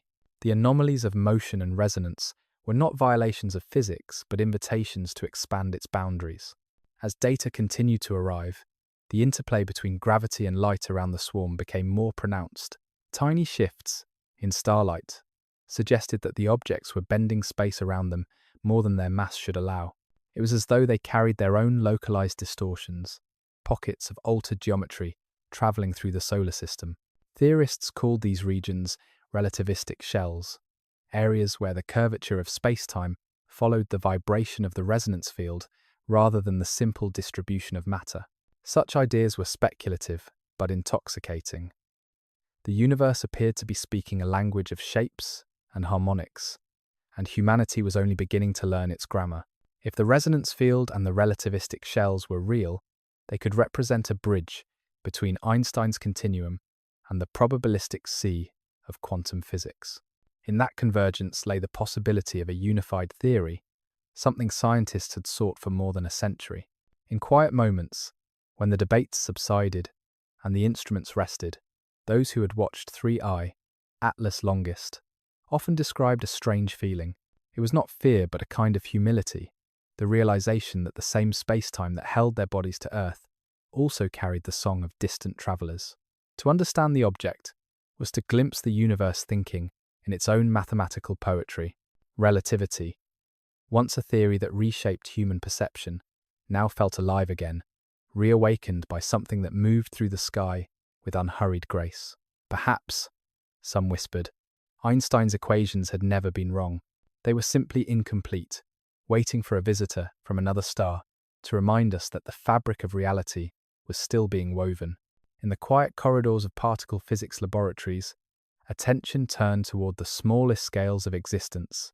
If the motion and resonance of 3IATLAS could not be explained by classical mechanics or relativity alone, perhaps the answer lay in the quantum realm. The idea seemed improbable at first. Quantum behavior, after all, governs the microscopic world of electrons and photons, not celestial bodies stretching hundreds of meters across. Yet the object's subtle defiance of known laws suggested that it might be responding to phenomena deeper than gravity or light. At CERN, a group of theoretical physicists began running simulations of how quantum vacuum energy might interact with large masses. The vacuum, according to modern theory, is not a void, but a field of infinite potential, alive with virtual particles that blink into existence and vanish again in fractions of a second. Every atom, every photon, floats upon this sea of invisible fluctuations. Under ordinary conditions, their effects cancel one another perfectly, but if an object could somehow couple to this background field asymmetrically, it might experience a net force, small, subtle, yet capable of shifting its path through space. The idea was both daring and unsettling. Theorists had speculated for decades that quantum vacuum energy might contribute to cosmic acceleration, the mysterious driver of the universe's expansion. If 3IATLAS was interacting with that same field, then its acceleration was not an isolated quirk, but a clue to something fundamental. In one conference held late at night in Geneva, Dr. Elena Markovich presented a model that made the room fall silent. She suggested that the object structure might include materials capable of amplifying Casimir forces, the minute pressure that arises between surfaces in a vacuum due to quantum fluctuations. On microscopic scales, these forces are negligible. On macroscopic scales, if amplified by certain geometries, they could generate movement without fuel. If the surface of 3IATLAS was patterned in ways unknown to earthly engineering, it could be gliding through the vacuum, not by burning energy, but by borrowing it from the very fabric of spacetime. To many in the audience, the notion bordered on heresy. It implied that 3IATLAS might not be inert matter at all, but a structure shaped to interact with quantum reality. Even if natural processes could form such geometry, the odds were vanishingly small. Yet, as data continued to defy simpler explanations, the improbable began to look almost reasonable. Quantum field theorists revisited older equations, searching for hidden terms that might allow large-scale manifestations of vacuum energy. Some connected the effect to dark energy, hypothesizing that both phenomena emerged from the same underlying field. In this view, 3IATLAS was not fighting the expansion of the universe, but surfing it, using fluctuations in spacetime as propulsion. Across the ocean, researchers at Fermilab attempted to test parts of this theory experimentally. They constructed small chambers designed to detect variations in vacuum pressure when exposed to intense magnetic fields. The results were inconclusive, but faint anomalies appeared, tiny, rhythmic oscillations in energy density that mirrored the timing of 3IATLAS' periodic spectral pulse. The coincidence, though tentative, sent a tremor through the scientific community. If these oscillations were real, they hinted at an underlying unity between the smallest and largest scales of existence. It meant that the behavior of a cosmic wanderer could echo the whisper of virtual particles, linking galaxies to quantum foam. The old dream of unifying physics, the bridge between the quantum and the cosmic, had suddenly found a real-world manifestation.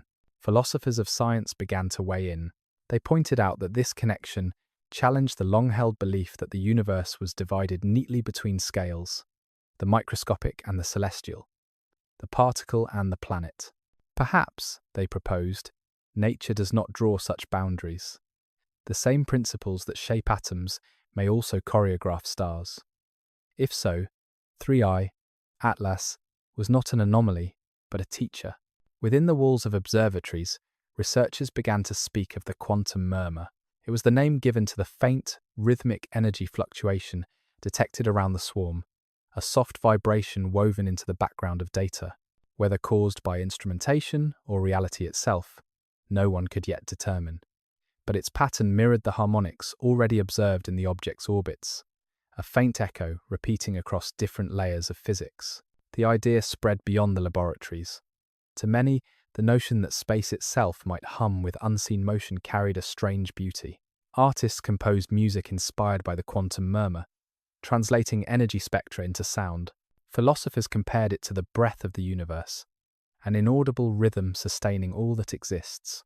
Yet behind the wonder lay an unease that scientists could not dismiss. If 3IATLAS truly interacted with the quantum vacuum, it meant that the boundary between energy and emptiness was thinner than imagined. It hinted at the possibility of energy extraction from the void, a power source not bound by matter or fusion. Such implications stirred caution. Humanity had never been gentle with discovery.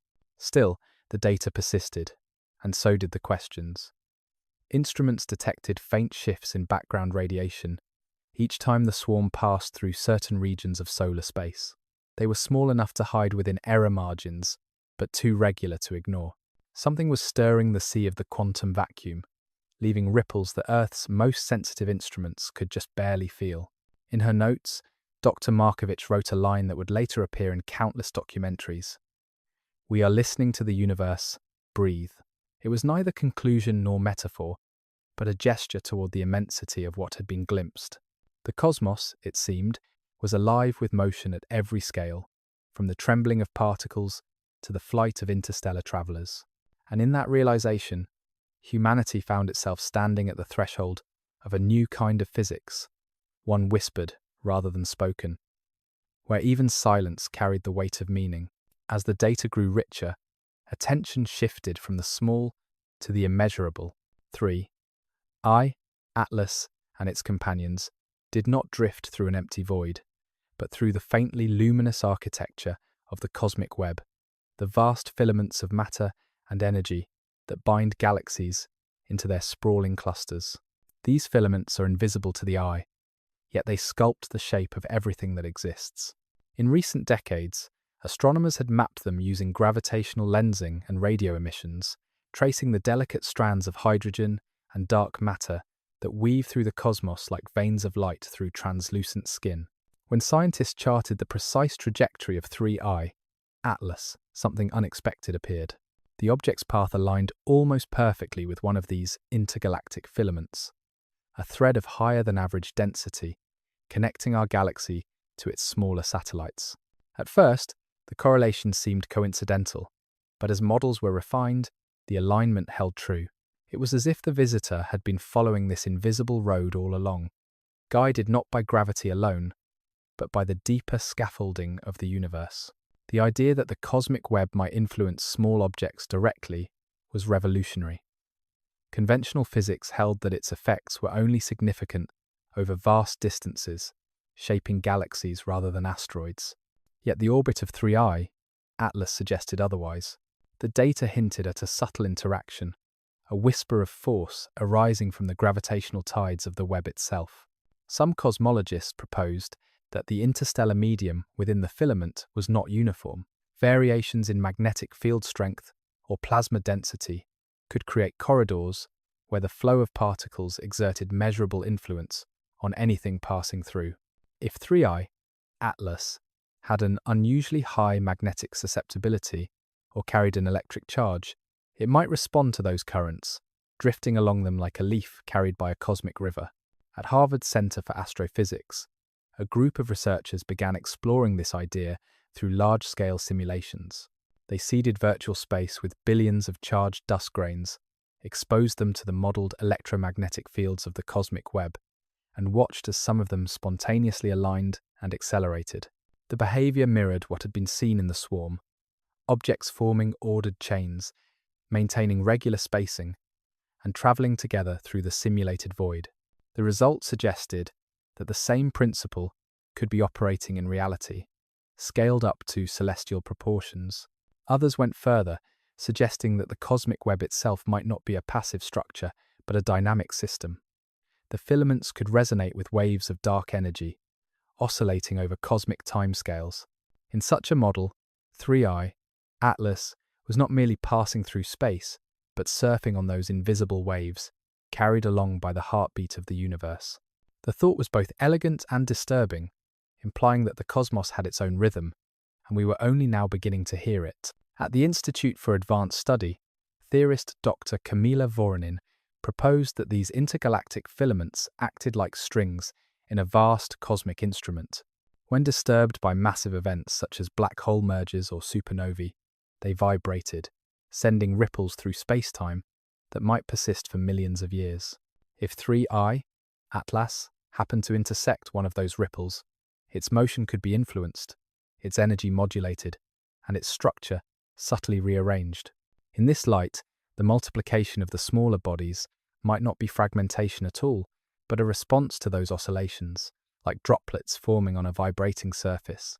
Such ideas blurred the distinction between astrophysics and metaphysics.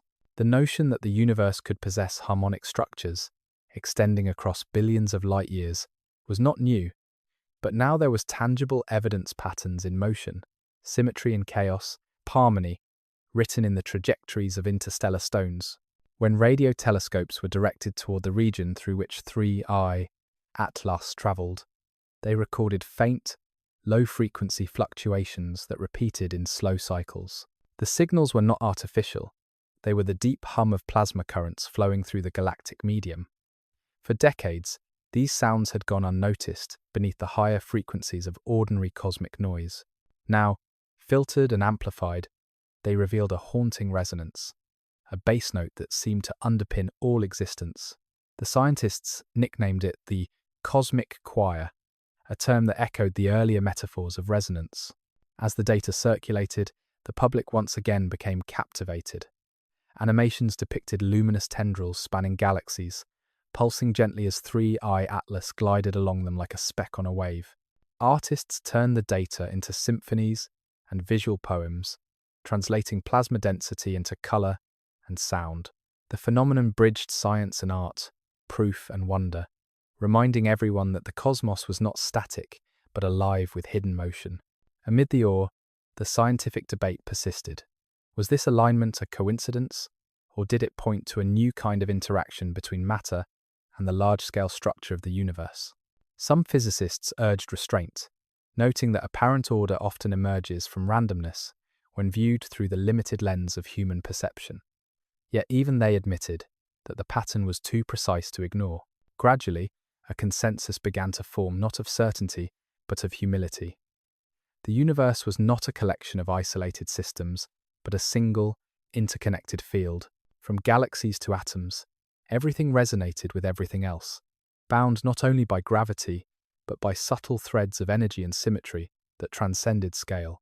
For those who studied 3IATLAS, this realization was almost spiritual. The object was no longer an intruder from another star, but a messenger from the deeper fabric of creation, moving not at random, but along the pathways that shape reality itself. The cosmic web, once an abstract model, had become visible through its passage.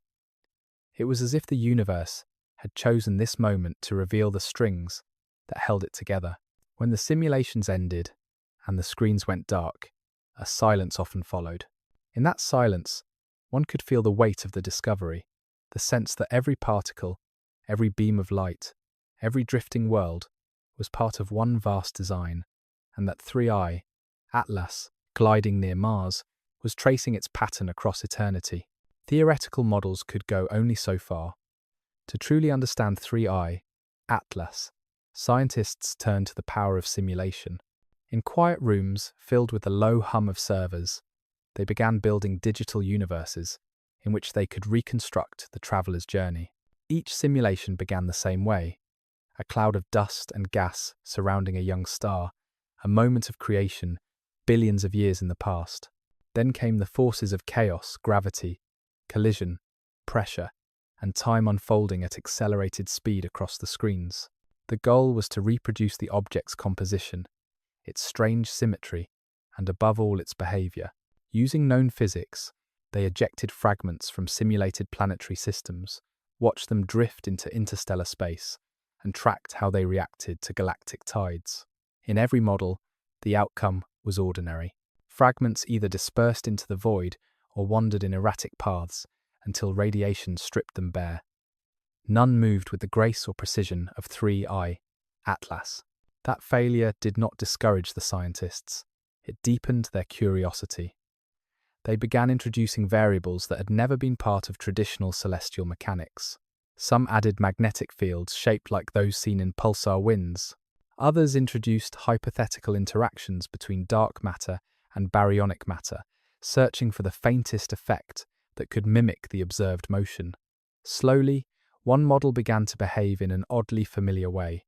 It came from a collaboration between a group of astrophysicists and computational physicists in Kyoto. Their simulation allowed particles of dark matter to clump into temporary vortices, regions where invisible mass could exert transient pressure on visible bodies. When they released a digital analog of 3IATLAS into this environment, the object began to move almost exactly as the real one did.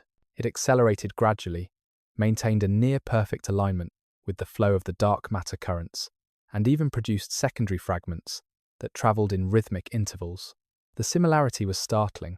If the simulation reflected reality, it meant that dark matter, usually thought of as passive and inert, might occasionally behave dynamically, forming structures that could shepherd ordinary matter like invisible rivers. This interpretation, if true, would redefine the understanding of the universe's hidden framework. It suggested that unseen forces were not merely holding galaxies together, but actively shaping the paths of wandering bodies through interstellar space. At first, the global physics community hesitated. Dark matter had long been the most elusive of cosmic substances, detectable only through its gravitational effects. No one had ever observed it interacting directly with normal matter in such a way. Yet as the months passed, more research teams reproduced similar results using different approaches. Each model pointed toward the same unsettling conclusion. 3IATLAS might be tracing the currents of the unseen. NASA's Goddard Institute contributed another perspective. Their high-resolution cosmic ray simulations revealed that interstellar radiation tends to cluster along the filaments of dark matter, forming invisible corridors of high energy. Any object with even a slight magnetic field could experience small but measurable acceleration when moving through those corridors. 3IATLAS, with its metallic composition and unpredictable surface patterns, might be responding to exactly that effect. When these findings were combined, a picture began to form, one not of chaos, but of choreography. The object's path was not random, it was written by the structure of space itself. In this model, the universe was not an empty expanse, but an ocean with hidden currents, and 3IATLAS was a vessel carried effortlessly upon them. In a seminar at Cambridge, Dr. Hannah Lopez summarized the discovery with quiet reverence. "We are beginning to see the universe as fluid," she said. "Matter is not drifting through emptiness. It moves through texture." Her words resonated with those who had spent years staring at motionless data. Suddenly, the cosmos seemed alive, its fabric rippling with movement, too subtle for previous generations to notice. The simulations grew in complexity. Some extended backward in time, seeking to identify where 3IATLAS might have originated. The most convincing results pointed toward the galactic halo of a small dying star cluster, roughly 40 light-years from our own.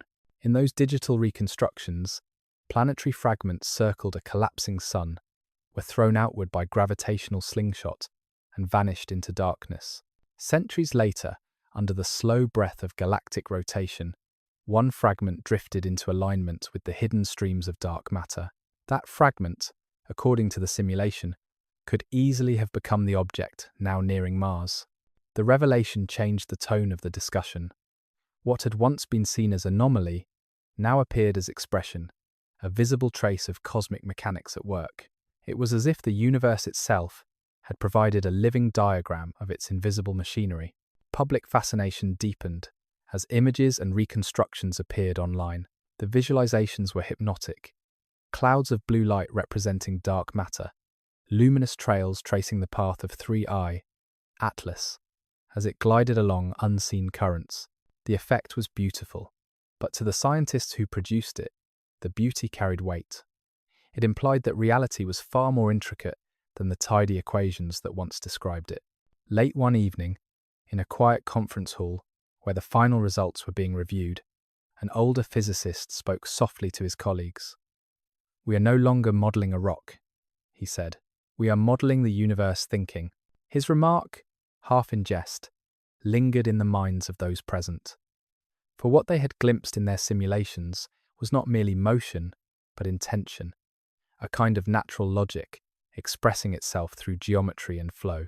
When the lights dimmed and the screens faded, silence filled the room. It was the silence of recognition, the understanding that 3IATLAS was not teaching them about itself alone, but about the living currents of the cosmos. The models could end, the computers could rest, but the thought would remain. The universe might not simply exist, it might also remember. As the orbit of 3IATLAS curved closer to Mars, the planet became more than a spectator. It turned into a stage. For months, space agencies had been preparing for this moment, coordinating instruments scattered across two worlds. Mars, with its clear skies and fleet of orbiters, offered an ideal vantage point. The red planet would catch the visitor at its brightest phase, bathed in sunlight and unclouded by Earth's atmosphere. The first observations came from the Mars Reconnaissance Orbiter. Its camera, built to map craters and dunes, captured a new kind of landscape, a strip of night sky filled with delicate motion. 3IATLAS was visible as a compact core, surrounded by the smaller lights of its companions. They drifted like faint pearls on a dark river, moving in quiet synchronization. Even through the cold precision of the images, something about the formation felt alive. The data arrived at mission control a few minutes later, encoded in pulses of radio waves. Scientists leaned close to their screens. Every new frame seemed to contradict the last. The fragments around 3IATLAS appeared to shift configuration, maintaining constant distance, yet trading places in what looked like deliberate rotation. The entire cluster behaved as if connected by invisible threads. Other orbiters joined the observation campaign. The Trace Gas Orbiter used its spectrometer to analyze the faint light reflected from the objects. Its readings revealed traces of volatiles, frozen gases, carbon compounds, and an unfamiliar spectral signature that resembled no known mineral. These readings matched neither asteroids nor comets. Some of the gases seemed to react to sunlight in ways that defied normal thermal behavior. Instead of dispersing, they lingered in a diffuse halo around the objects, absorbing and re-emitting radiation with rhythmic precision. Back on Earth, the Deep Space Network listened in. Its radio dishes captured fluctuations in the signals bouncing between Mars and the interstellar visitor. A subtle interference pattern emerged, one that pulsed at nearly the same interval as the spectral oscillations first noticed months earlier. The repetition was unmistakable. 3IATLAS was not only reflecting light, it was modulating it. The scientific community erupted into cautious excitement. Some believed that the modulation was purely physical, a product of rotating surfaces or magnetic fields. Others dared to consider that it might represent something more structured, perhaps a natural encoding of resonance frequencies, a kind of language written in light. The suggestion remained speculative, but it captured the imagination of both scientists and the public. In the laboratories, teams refined the data. They plotted the fluctuations over time and discovered a pattern of increasing coherence. The intervals between pulses shortened slightly as the object approached Mars, as if responding to the planet's gravitational or magnetic environment. When projected forward, the pattern formed a curve approaching mathematical symmetry. It looked less like noise and more like intention. The phenomenon became known as the Martian alignment. Around the world, telescopes synchronized to watch the same event. Observatories in Chile, South Africa, and Hawaii coordinated with the orbiters to capture a continuous sequence of images. On a single day, humanity recorded the most comprehensive observation of an interstellar object in history. For a few hours, Mars and Earth shared the same mystery. In classrooms and living rooms, people watched live visualizations transmitted from the orbiters. The images showed a cluster of luminous dots drifting across the Martian sky, their reflections pulsing softly. Some called it the dance of alien stones. Others saw it as a cosmic echo, a reminder of how connected the universe truly was. Inside the control rooms, the atmosphere was almost devotional. Scientists whispered instead of speaking, as if afraid to disturb the delicate rhythm unfolding on their monitors. When the final frames came through, they showed something that defied ordinary description. The objects had formed a near-perfect ring, suspended briefly before dispersing again into their previous configuration. The symmetry lasted only minutes, yet it was flawless. Mathematicians analyzed the geometry and found that the ring's proportions matched ratios and found in natural harmonics. It was as if the motion had crystallized the mathematics of resonance into visible form. The alignment could have been coincidence, a passing equilibrium of orbital mechanics. But to those who had witnessed it, it felt like a message not in words or symbols, but in structure. As 3IATLAS drifted past Mars, the instruments recorded a faint surge in background radiation, a soft tremor in the spectrum. It was as though the visitor had sighed, releasing the energy it had gathered during its long voyage. The readings were brief, but unmistakable. A wave of charged particles swept outward, brushing the Martian atmosphere before fading into space. In the days that followed, scientists examined the data with relentless precision. Every measurement was dissected, cross-referenced, and tested for error. Nothing in the known mechanics of celestial motion could account for the synchronization, the ring formation, or the radiation burst. The findings resisted simplification. They sat at the edge of comprehension, demanding patience instead of answers. On the final night of observation, as the object receded from the orbit of Mars, an engineer at the European Space Operations Centre left a note in the mission log. It read, "It moved as if aware." The phrase was never included in the official report. Yet among those who had watched the data unfold, it became an unspoken sentiment. The movement of 3IATLAS, though explainable in parts, carried an elegance that transcended pure mechanics.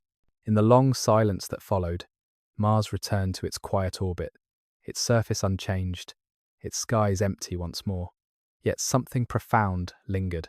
Humanity had glimpsed a pattern in motion, a fleeting symmetry that seemed to bridge the gap between mathematics and meaning. The universe had written a sentence across the red sky, and though no one could yet read it, everyone sensed its gravity. The days after the Martian alignment were filled with electric anticipation. Around the world, observatories compared their data, cross-checking timing and radiation spikes. For once, the instruments all agreed. Something had happened near Mars that no model had predicted. The alignment, the pulse, the perfect ring, each was real, each recorded independently, and each defied ordinary explanation.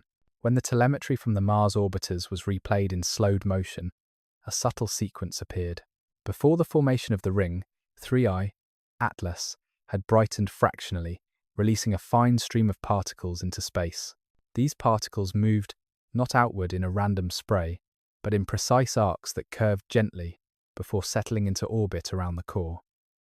The release resembled a controlled shedding rather than an explosion. For a brief moment, the cluster expanded, shimmered, and then reorganized itself into symmetry.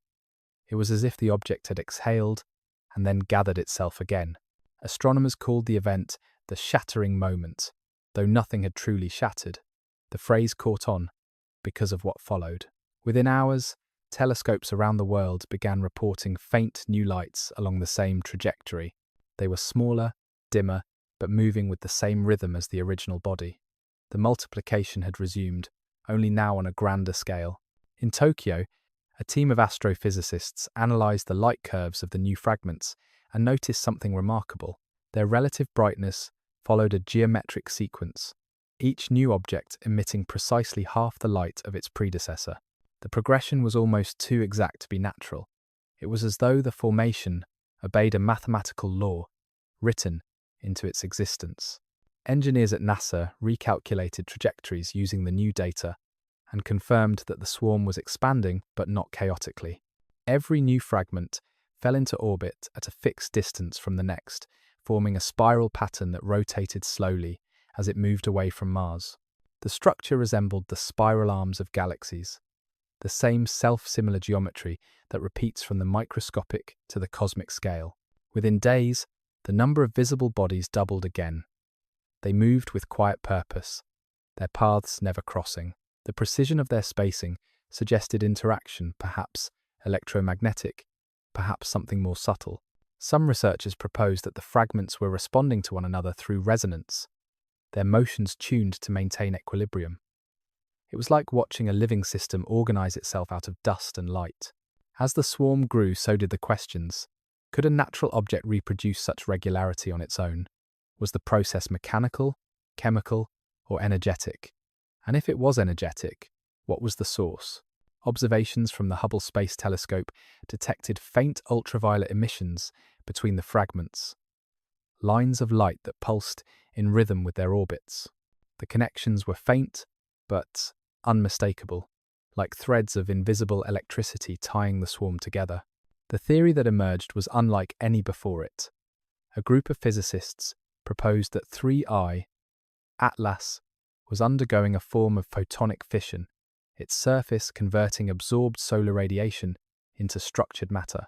According to their model, the energy from the sun, interacting with the object's unknown materials, could induce localized instabilities, causing it to shed mass in discrete packets that stabilized into orbiting bodies. Each fragment retained part of the parent's charge, maintaining a network of electromagnetic tension that preserved balance. It was an extraordinary claim, yet it fit the evidence. The swarm was no longer a collection of debris, it was a system. The fragments communicated through light, responding to radiation and gravity with a precision that bordered on awareness. While the scientific debate continued, the public imagination ignited. Artists began depicting the swarm as a cosmic chrysalis, an interstellar seed preparing to bloom. News anchors spoke of celestial birth rather than fragmentation. Social networks filled with images of spiraling light set to music, turning the data into art. People who had never cared for astronomy before found themselves watching nightly updates, waiting to see if the pattern would change. In the observatories, the mood oscillated between exhilaration and disbelief. Researchers watched as the swarm continued to expand, maintaining perfect ratios despite increasing distance. The more they measured, the less it resembled destruction, and the more it resembled creation. Dr. Leila Serrano, one of the first scientists to detect the secondary bodies weeks earlier, summarized it during an interview. "We may be witnessing the universe perform an act of self-organization," she said. "It is not chaos, it is choreography." As if in response, the next round of data revealed a subtle twist. The fragments nearest the core began emitting faint radio noise, random at first, but gradually converging into narrowband frequencies. The signals were not strong enough to suggest communication, yet they were too regular to ignore. The frequencies corresponded to natural hydrogen lines, adjusted slightly, as if tuned. The possibility that the swarm had become an antenna, either natural or constructed, emerged quietly but spread quickly. Meetings grew tense. Some scientists warned against anthropocentric interpretations. Others argued that ignoring the implications would be just as reckless. The term living system began appearing in private notes and unpublished drafts. Whether literal or metaphorical, it captured the growing sense that 3IATLAS was not passive, it was acting. The shattering moment marked a turning point. From that night forward, the universe seemed less inert, less mechanical. Space itself felt alive, responsive, filled with hidden mechanisms that occasionally revealed their grace. The mystery of 3IATLAS deepened not because it broke the laws of physics, but because it appeared to understand them better than we did. As the swarm moved past Mars and continued its silent journey toward the inner system, the instruments followed, recording every flicker, every whisper of light. The fragments glowed softly, their spiral widening, a slow dance of geometry and energy playing out across millions of kilometers. It would take months to interpret what had truly occurred that night. But in the immediate aftermath, one truth was impossible to deny. Humanity had witnessed the universe behaving like an artist, sculpting form out of emptiness, balance out of motion, meaning out of light. For the scientists who had followed the event from the beginning, the next phase felt almost unreal. What had once been a solitary traveller had now become an intricate constellation. Each fragment traced its orbit with mathematical precision, forming a slow-turning pattern that stretched across millions of kilometers. When superimposed over time, the paths resembled the geometry of a mandala, a pattern repeating itself endlessly through rotation and symmetry. At the European Space Observatory, the team began measuring the motion of the individual fragments relative to one another. Their findings were astonishing. The distance ratios between the fragments formed exact multiples of one another, a relationship that mirrored orbital resonances found in systems as large as planetary rings and as small as atomic shells. The harmony was so perfect that some suspected the data of being corrupted by synchronization errors, but repeated verification proved it genuine. The discovery reignited the debate about order and intention in the cosmos. Could nature, left to its own devices, achieve such balance? Was there a deeper principle at work, one that compelled matter to arrange itself in patterns of beauty and proportion? Physicists began to analyze the data in terms of resonant frequencies rather than simple orbits. When the motion of the fragments was translated into sound, the result was hauntingly melodic. Each object contributed a pitch determined by its orbital period, and together they produced chords that evolved slowly over time. The scientists called it harmonic convergence, though they used the term with a mixture of caution and awe. The recordings soon circulated beyond the scientific community. Musicians and composers transformed the orbital data into symphonies, layering the tones of the fragments into flowing waves of sound. The public heard what the telescopes had seen: a slow, celestial rhythm, both alien and familiar, echoing the mathematics of harmony that governs everything from vibrating strings to spiral galaxies. Yet beneath the beauty, there was something unsettling.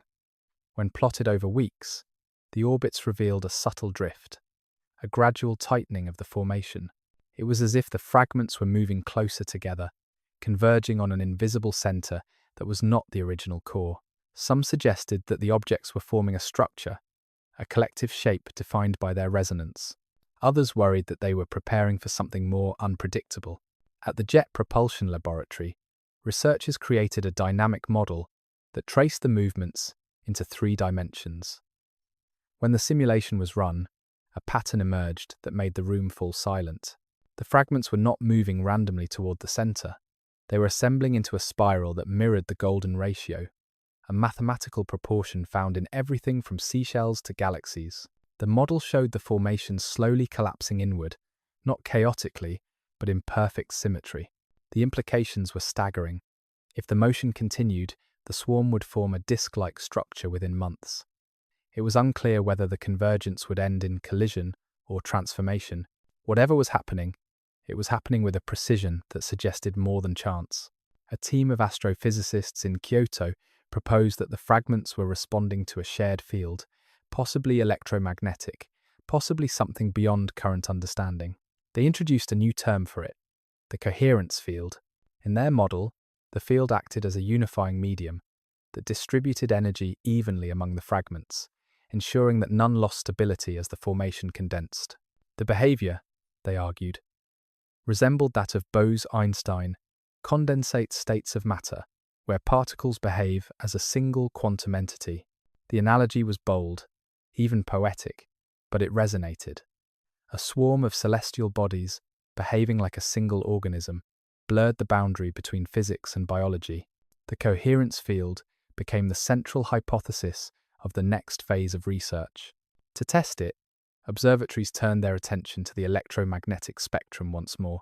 They found faint oscillations in radio frequencies surrounding the cluster, regular and constant, shifting slightly with solar activity. The oscillations correlated precisely with the positions of the fragments, as if each object contributed to a single, unified signal. Theorists speculated that the coherence field could be a natural manifestation of self-organization, a property of complex systems that emerges when energy flows through matter in just the right way. If so, 3IATLAS was not an outlier, but a glimpse of a universal principle: the tendency of the universe to arrange chaos into pattern, to find balance in motion. When the findings were released, they sparked both fascination and disbelief.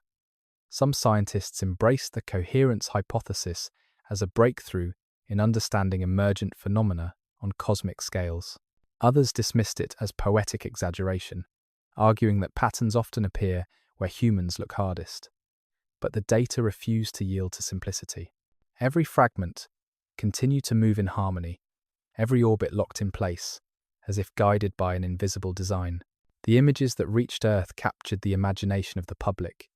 In them, the swarm appeared like a vast flower, opening in slow motion, its petals made of reflected sunlight and frozen dust. The formation seemed to breathe, expanding and contracting with solar radiation, alive in its own quiet rhythm. Late at night, when most of the control rooms had gone silent, a few scientists would stay behind just to watch the raw telemetry feed. The numbers scrolled endlessly across the screens, but to them it looked like a heartbeat, steady and serene. Each data point was a pulse from the cosmos, a reminder that something vast and delicate was unfolding beyond comprehension. The coherence field, whether real or imagined, had transformed the way humanity looked at 3IATLAS. It was no longer a fragment of matter adrift in darkness, but a phenomenon that hinted at unity, and the same unity that binds galaxies, atoms, and living things. For the first time, physicists began to describe it not only with formulas, but with reverence. The universe, they said, was showing us how it thinks.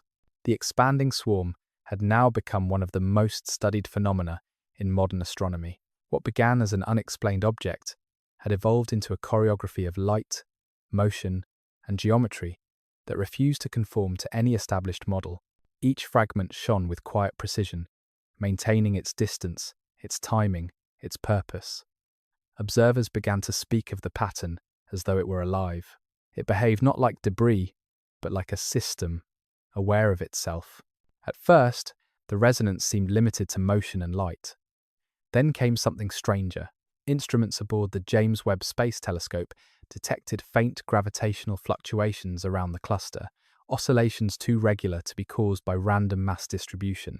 The data suggested that the swarm was generating ripples in spacetime, small but measurable, as if its structure interacted with gravity itself. The amplitude of those ripples changed with the rhythm of the fragment's orbits. The discovery ignited renewed excitement in the field of cosmology. If gravity could vibrate in step with these objects, perhaps they were resonating with something larger. A group at the Institute for Fundamental Physics in Madrid proposed that the behavior might be linked to dark energy, the mysterious force driving the expansion of the universe. They suggested that the same resonance governing the fragments could be echoing the frequencies of cosmic acceleration. The swarm might be a natural amplifier of spacetime itself. The theory was audacious, but it began to attract attention. Observations revealed that the cluster's outward motion was slightly faster than expected, as though it were being carried on a subtle current flowing away from the sunday. This acceleration was consistent with models of dark energy at cosmological scales, but never before had such an effect been witnessed within the solar system. The implication was staggering. 3IATLAS and its companions could be responding to the same invisible force that propels galaxies apart.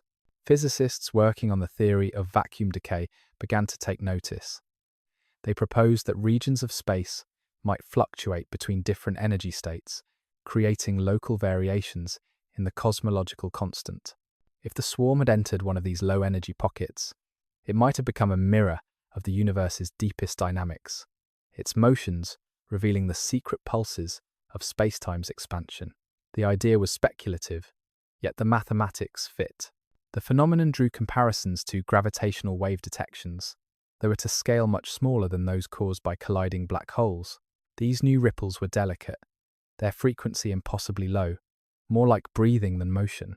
When converted into sound, the data produced a deep hum that repeated in long intervals. The scientists called it the whisper of the void. As more observatories joined the search, the hum was confirmed by instruments on Earth and in orbit.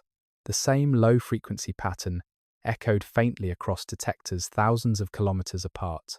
The signal rose when the swarm passed between Mars and Earth and faded as it moved beyond. It was not noise. It was something woven into the structure of space itself. To the wider public, the discovery became almost mythic. Newspapers described it as the heartbeat of the universe, a sound too vast to hear directly, but strong enough to make instruments tremble. Poets and musicians interpreted it as a sign of cosmic memory, a vibration left from the first moments after the Big Bang. Though scientists resisted such imagery, they too felt the gravity of what they were witnessing. In laboratories, researchers began building models that treated spacetime as an elastic field capable of harmonic oscillation. They imagined it not as a static fabric, but as a living ocean, in which every object created small waves that interacted and multiplied. The swarm of 3IATLAS, by its unique configuration, could have amplified those waves, making the silent architecture of the universe visible, if only for a time. A physicist at Caltech, Dr. Julian Moreno, described the idea with quiet precision. "We might be looking," he said, "at a local translation of the same phenomenon that expands the cosmos. The swarm does not resist the universe. it cooperates with it. His statements spread quickly among scientists and beyond.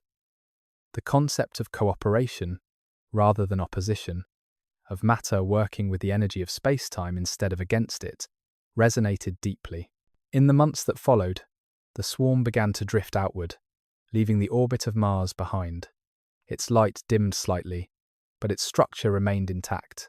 Each fragment moved as part of the same invisible tide, carried by a current too faint to name. Instruments measured a consistent acceleration outward, aligned perfectly with the direction of cosmic expansion. It was as though the swarm had tuned itself to the wavelength of the universe's growth. For some, this was the most haunting revelation yet. The same mysterious force that stretches galaxies apart was now touching the scale of the human eye, visible in real time. It was as if the universe had drawn a bridge between the infinite and the near, showing that the same breath animating the cosmos could move through a handful of drifting stones. In one of the final conferences dedicated to 3IATLAS, before it faded from direct observation, a senior cosmologist summarized the feeling shared by many. For centuries, she said, we imagined gravity as the voice of matter. Now we are beginning to hear the voice of emptiness itself. Her words were followed by a long silence, the kind that belongs not to confusion but to awe. The measurements continued for a few more weeks before the swarm passed beyond reliable detection. Yet its signature lingered in every dataset, a rhythm too deliberate to forget. Scientists still debated whether the connection to dark energy was real or metaphorical, but most agreed on one point. 3I. Atlas had revealed a bridge between the smallest motions and the grandest cosmic tides. It had shown that the universe, in all its coldness, still moved with the quiet grace of harmony. By the time the swarm moved beyond the orbit of Mars, every major observatory on Earth was still tracking it, unwilling to let the mystery fade into the dark. What had begun as a series of anomalies had grown into one of the most profound studies in human history. The data archives grew heavier each day. Terabytes of light curves, frequency graphs, gravitational readings, and radiation traces. Yet even with the weight of evidence, the mystery deepened rather than dissolved. A new line of investigation began to take shape. Some theorists noticed subtle correlations between the swarm's motion and fluctuations in the sun's magnetic field. Each time a solar flare erupted, faint deviations appeared in the paths of the fragments, as if the entire system responded to solar activity from millions of kilometers away. The response was delayed, consistent, and measured in exact harmonic intervals. Astrophysicists at the University of Colorado proposed a daring model. They suggested that 3I-ATLAS was acting as a resonant array, converting variations in the solar wind into synchronized movement. In this view, the swarm was not resisting solar radiation but orchestrating it, absorbing and re-emitting energy through its interconnected bodies. The phenomenon resembled a vast, naturally occurring antenna, a structure that translated solar rhythms into motion. The model soon drew attention from plasma physicists. They observed that the behavior of the swarm resembled interactions within plasma filaments, where charged particles align and move collectively under electromagnetic fields. If the fragments possessed conductive surfaces or ionized halos, they could be coupling with the solar wind, turning invisible waves into visible geometry. The universe, it seemed, was sculpting order out of turbulence. In laboratories on Earth, miniature experiments attempted to reproduce the effect. Using vacuum chambers and magnetic fields, scientists released clusters of charged dust grains and bombarded them with controlled streams of plasma. To their astonishment, the particles began to form synchronized patterns, rings, spirals, and chains, mirroring the arrangements seen in the swarm. Though small in scale, the behavior suggested that the same principle might apply to the motion of celestial bodies. The implications were immense. It meant that under the right conditions, energy could shape matter into organized systems without the need for gravity. Structure could emerge purely from resonance, guided by the language of electromagnetism. The cosmos might be full of such spontaneous architectures, invisible until illuminated by chance. As these findings circulated, public fascination swelled once more. The swarm was no longer just a celestial curiosity. It had become a metaphor for connection, Artists filled galleries with interpretations of its geometry. Philosophers compared it to a living thought, a whisper of design woven into chaos. Even the most skeptical observers admitted that something extraordinary had occurred, a self-organizing system on a cosmic scale, visible proof that harmony was not confined to the living. Within the scientific community, however, the questions grew sharper. If 3IATLAS could respond to solar energy, did it possess a limit? Could it continue to multiply indefinitely, or would it collapse once the field weakened? Simulations offered conflicting answers. Some predicted that the swarm would eventually stabilize into a thin disk, its fragments frozen in balanced motion. Others warned of a slow decay, the geometry unraveling as energy dissipated into space. The uncertainty made the swarm feel more fragile, as if the beauty it displayed might be temporary. Observers began to speak of it in more human terms, a structure born of light, existing only as long as sunlight touched it. The metaphor was irresistible. When the next solar flare erupted, every telescope turned toward the region. The flare was vast, a river of energy streaming outward from the sunday. Hours later, instruments detected a response from the swarm. Its fragments brightened in near-perfect unison, their reflected light pulsing in rhythm with the storm. The synchronization was so precise that it could only be measured in fractions of seconds. To those who watched, the event felt like communication. The sun had spoken in radiation, and the swarm had answered in light. The data showed no delay beyond the expected travel time of the solar wind. Whatever the mechanism, it was instantaneous once the energy arrived. A pulse had left the sun, crossed space, and awakened something waiting to respond. At the European Space Agency, mission logs recorded the event in exacting detail. One entry, written by a systems analyst, contained a line that spread quietly among teams. It felt as though the sun and the swarm recognized each other. It was not an official observation, merely an impression, but it captured the mood perfectly. The phenomenon forced scientists to rethink the boundaries between matter and energy. If light and magnetism could interact with matter so intimately, perhaps the line dividing object and field was not as clear as once believed. The swarm seemed to embody that blur, existing halfway between form and force, halfway between presence and process. The next days brought silence. The swarm dimmed again, returning to its faint glow. The instruments, still pointed toward the same patch of sky, detected only the soft rhythm of its motion. Yet something had changed. The symmetry of its orbits had tightened, the distances between fragments shrinking ever so slightly, as if the entire formation were gathering itself for the next phase. In the control rooms of observatories, no one dared to speculate aloud. They had learned that 3IATLAS did not reward haste. It revealed itself in silence, through patterns too large and too slow for ordinary comprehension. For now, the data spoke quietly but clearly. The universe was breathing again, through an object that had wandered farther and lasted longer than any machine humanity had built. As the red light of Mars faded behind it, 3IATLAS continued on its unhurried path, trailing a spiral of companions behind it. What waited ahead was unknown, but one thing was certain: its motion was not the end of a journey. It was the continuation of a dialogue written in light, gravity, and time. A dialogue still unfolding, and for once, humanity was listening. As the days turned into weeks, the fragments of 3IATLAS continued their migration deeper into the inner solar system. The world's telescopes followed them relentlessly, tracking each subtle change in brightness, each tremor of position. The pattern no longer expanded. Instead, it seemed to compress, folding inward upon itself, like a living organism preparing for transformation. The European Southern Observatory released composite imagery that astonished even veteran astronomers. When the fragments' paths were plotted over time, they formed concentric spirals that pulsed slowly in rhythm with solar activity. The structure resembled the ripples created by a stone dropped into water, frozen in time but still vibrating with unseen energy.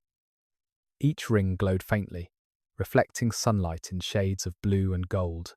In the first days of January, the central body of 3IATLAS brightened sharply. The light curve rose by 20% in less than 6 hours, a surge impossible to explain through reflection alone. Infrared instruments confirmed that the object's temperature increased, but not enough to account for the intensity. The emission originated from within, suggesting that energy was being released from its core. Astrophysicists in Chile examined the timing of the surge and found something remarkable.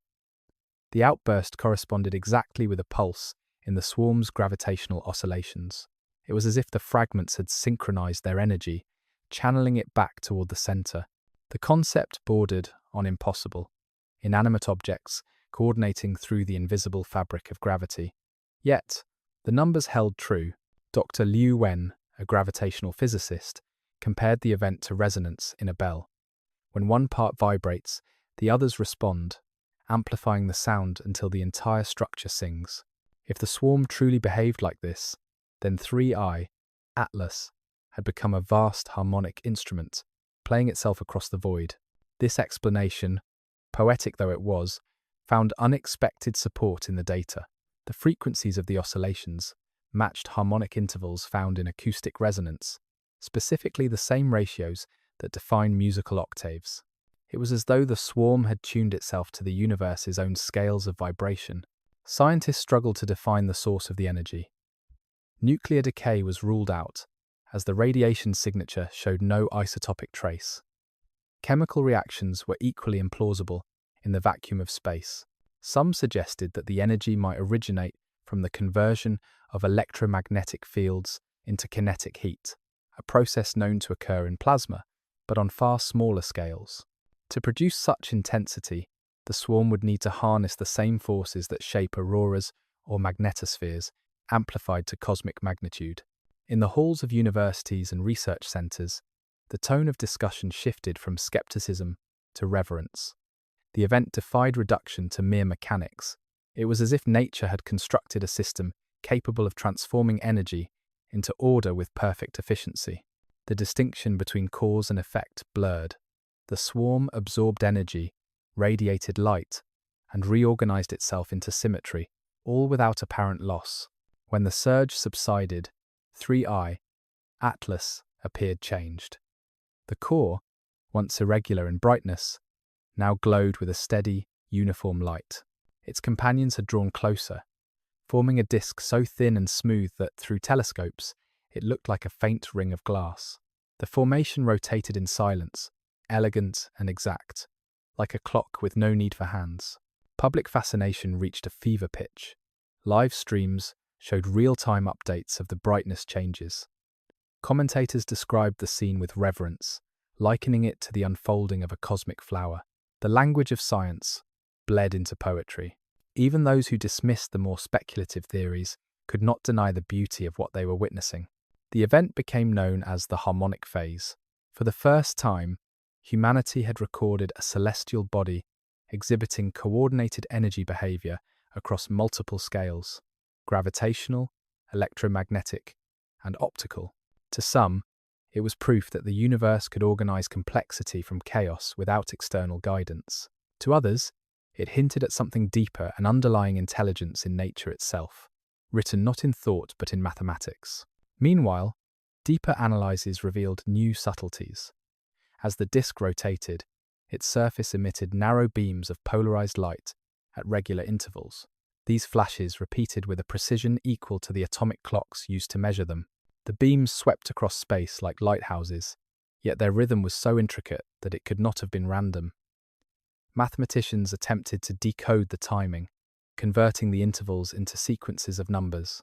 After weeks of analysis, they discovered that the intervals corresponded to prime numbers. Each pulse marked a unique sequence, simple yet deliberate. The pattern did not convey language in any human sense, but it carried the unmistakable signature of structure. A prime number rhythm in nature was virtually unheard of. It implied coherence on a scale beyond simple mechanics. Scientists stopped short of calling it communication, yet the idea hovered at the edge of every conversation. Perhaps, some whispered, the universe did not need voices to speak. Perhaps it spoke in light, in gravity, in the mathematics that shaped everything. In one of the final briefings before the object's next phase, a quiet statement appeared in the report summary. The swarm behaves as if it remembers the laws that created it. The sentence captured the essence of the mystery. Whether natural or something more, 3IATLAS was not random. It was repetition made visible, order made luminous. As night fell on observatories across the world, researchers watched the glowing disk drift further from Mars, leaving behind a faint trail of light. Its pulse continued, soft but unwavering, a rhythm that seemed to echo the slow heartbeat of creation itself. The instruments kept recording, not just data, but the feeling that they were witnessing a conversation too vast for words. As the luminous ring of 3IATLAS receded from Mars, the light it reflected softened but did not fade. Even from the telescopes on Earth, it remained visible as a faint, consistent shimmer against the dark. The formation no longer multiplied. It seemed to have reached a state of equilibrium, a stillness that suggested not rest but balance. The data arriving from multiple observatories painted a strange picture.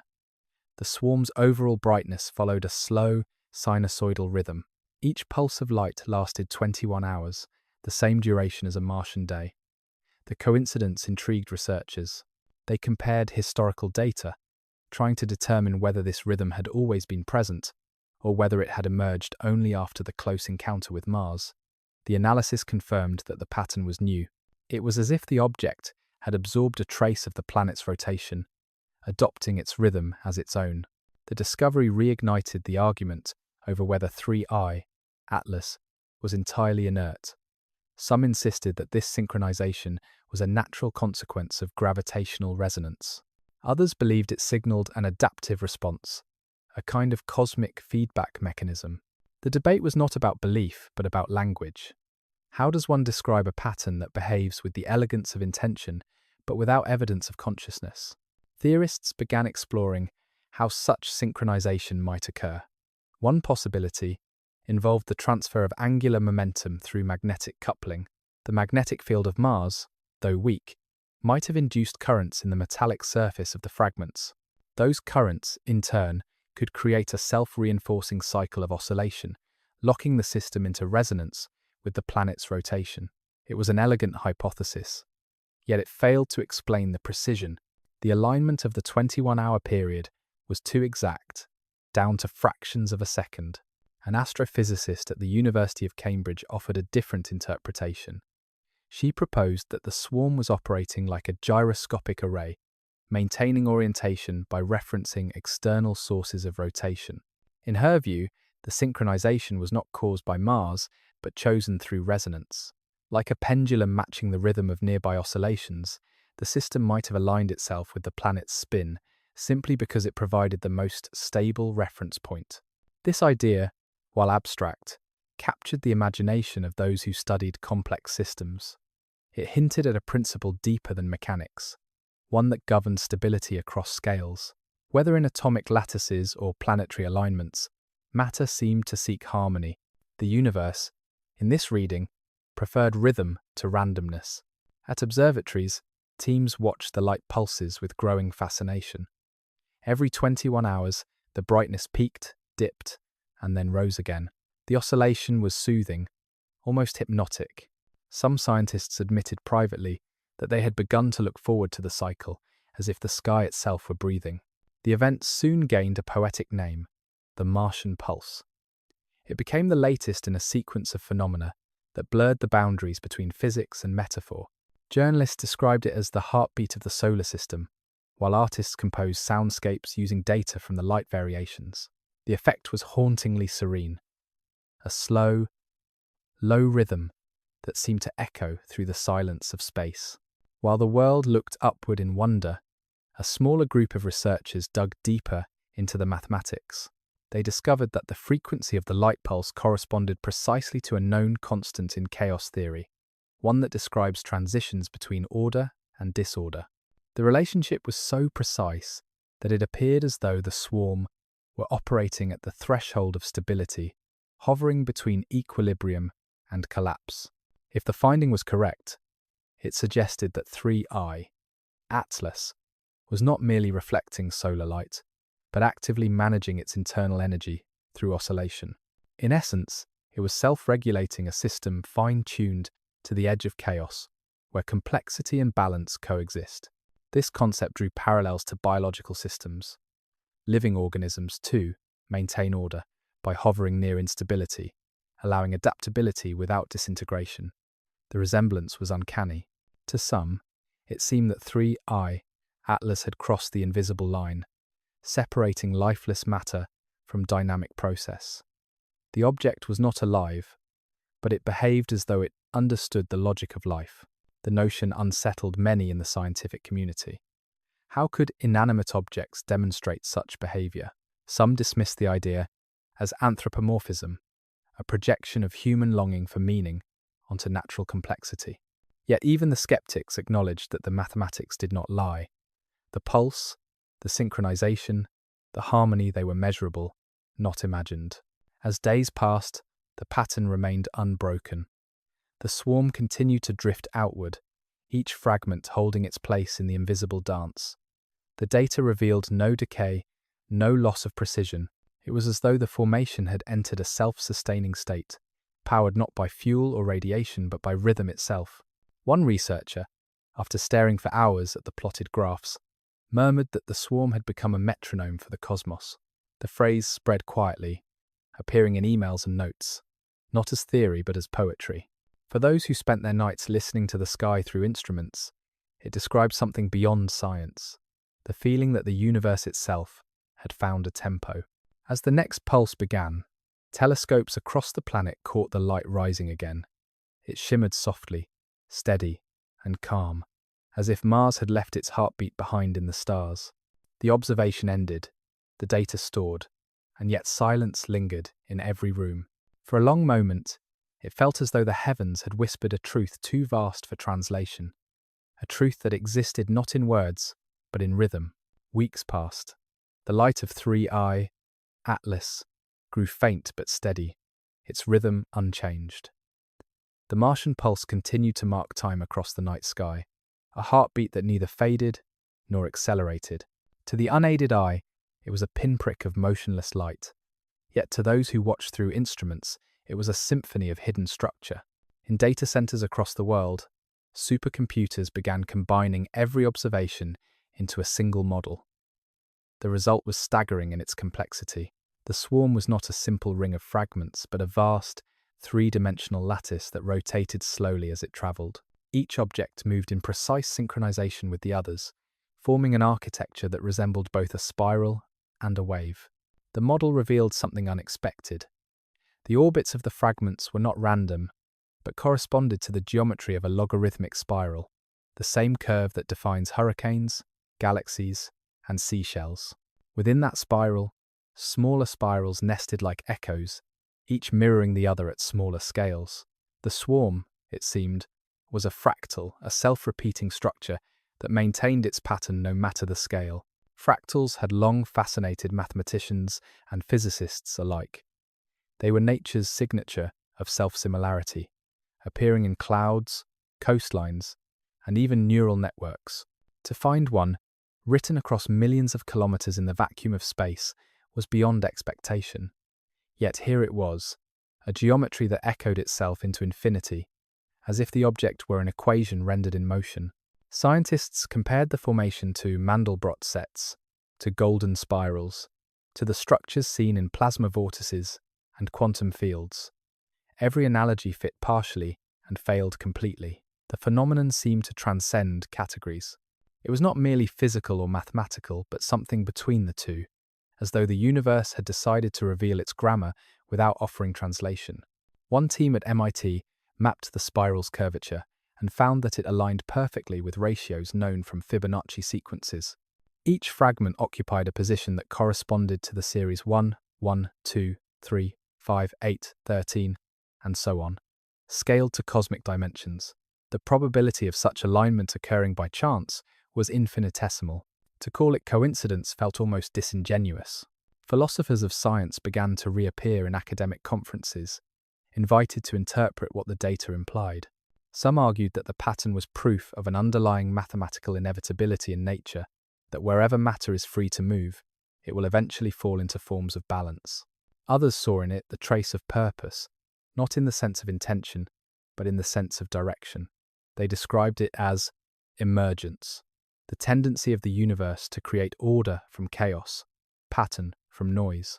At the same time, skeptics cautioned against romanticizing the unknown. They reminded their peers that mathematics is a mirror as much as a tool. Humans see patterns because their minds are tuned to seek them. But the argument rang hollow against the weight of numbers. The precision of the spiral could not be ignored. The universe had drawn a shape, and that shape obeyed its own logic. While these debates unfolded, new data arrived from the Webb telescope. Deep field imaging captured faint distortions of light around the swarm, as though space itself were bending. The curvature was minute but real, indicating that the structure was interacting with spacetime more strongly than its mass should allow. It was as if geometry, rather than gravity, was shaping its motion. This discovery revived an older idea, that form and energy are not separate but expressions of the same underlying principle. In the early 20th century, Einstein had described how mass tells spacetime how to curve, and spacetime tells mass how to move. Now it seemed that geometry itself could become an active participant, a silent force guiding the evolution of matter. At the University of Tokyo, a small group of theorists began exploring what they called morphic gravitation, the idea that the shape of a structure could influence the gravitational field it generated. According to their model, 3IATLAS might be amplifying its own geometry, using resonance within spacetime to stabilize its motion. The formation was not resisting gravity but weaving with it, like a dancer matching the rhythm of the music. The theory gained quiet admiration for its elegance, though it remained far from proven. Yet, even among those who dismissed it, one idea persisted: the notion that beauty in the cosmos is rarely accidental. From the spiral arms of galaxies to the curls of seashells, the same equations seem to guide creation across every scale. Perhaps 3IATLAS was not exceptional, but simply visible proof of that universality. Public fascination evolved once again. Artists and designers reimagined the spiral as a cosmic mandala, a symbol of continuity between chaos and harmony. In digital galleries and planetariums, projections of the structure filled walls and ceilings, turning complex data into glowing motion. People stood in silence beneath it, seeing not science, but serenity. The realization that even in the emptiness between worlds, there was order, quiet, and immense. Within the observatories, however, attention remained on the details. The spiral, though stable, showed subtle oscillations. The arms appeared to ripple, as if carrying a message written in motion. These ripples followed mathematical ratios, corresponding to prime numbers, the same mysterious sequence observed in the Martian pulse. It was as if the geometry itself were speaking, repeating the same quiet code through form instead of sound. Some scientists described it as resonance between mathematics and matter, others as coincidence, but to those who watched long enough, the pattern felt deliberate, like an echo of something ancient returning to the present. The deeper they looked, the clearer it became. 3IATLAS was not just a fragment from another world. It was a mirror held up to the universe, showing that creation itself was recursive, repeating endlessly, the same shapes, the same harmonies, the same logic that governed stars and atoms alike. It was a whisper from infinity, reminding those who studied it that to understand the cosmos was to recognize themselves within it. As the swarm advanced beyond Mars, the spiral that defined its structure began to change. The transformation was subtle at first, visible only in the shifting rhythm of its light. Observatories detected faint deviations in the intervals between pulses, irregularities that did not match any known mechanical or gravitational cause. It was as if the entire formation had entered a new phase of motion, one that moved beyond symmetry towards something more intricate. At the Institute for Cosmic Geometry in Paris, a team of mathematicians and physicists studied the data frame by frame. They noticed that the timing of the light variations followed a nested pattern known as quasi-periodicity. The oscillations did not repeat exactly, but wove together like overlapping waves, creating a harmony that never fully resolved. The pattern resembled the Fibonacci series, yet it carried deviations so delicate that they produced an almost musical complexity. To describe it, One researcher compared the swarm to a wind chime suspended in an unseen current. Every movement predictable, yet no single note identical to the last. The formation was no longer static geometry. It had become a living equation, one that shifted subtly with each interaction of light, gravity, and time. The discovery prompted new simulations. When scientists modeled the quasi-periodic frequencies, they found that the swarm's rhythm corresponded to known resonances within the solar system itself. The dominant frequencies matched those of Earth's orbital motion, Jupiter's magnetospheric waves, and even the Schumann resonances that vibrate through Earth's atmosphere. The implication was extraordinary. 3IATLAS appeared to be synchronized with the rhythms of its cosmic environment. Whether by chance or design, it had tuned itself to the music of the solar system. The idea captured the world's imagination. Newspapers and journals described it as cosmic resonance, a term that blurred the line between poetry and science. In the laboratories, the data spoke more precisely. The synchronization could be explained through coupling between electromagnetic fields. Every planet generates subtle oscillations that extend far into space. If 3IATLAS was sensitive to those frequencies, perhaps due to its unique material composition, it might align itself to them naturally. The process required no intelligence, only sensitivity, a physical response to the universe's own heartbeat. Still, some scientists hesitated to call it natural. The precision of the alignment seemed deliberate, a form of coherence that exceeded ordinary coincidence. One of the project's senior analysts remarked that the phenomenon resembled feedback in complex systems where energy organizes itself spontaneously into order. "It may not be thinking," she said, "but it is listening." Her words found resonance beyond the scientific community. Musicians, philosophers, and mystics alike seized on the idea that the universe listens to itself through such patterns.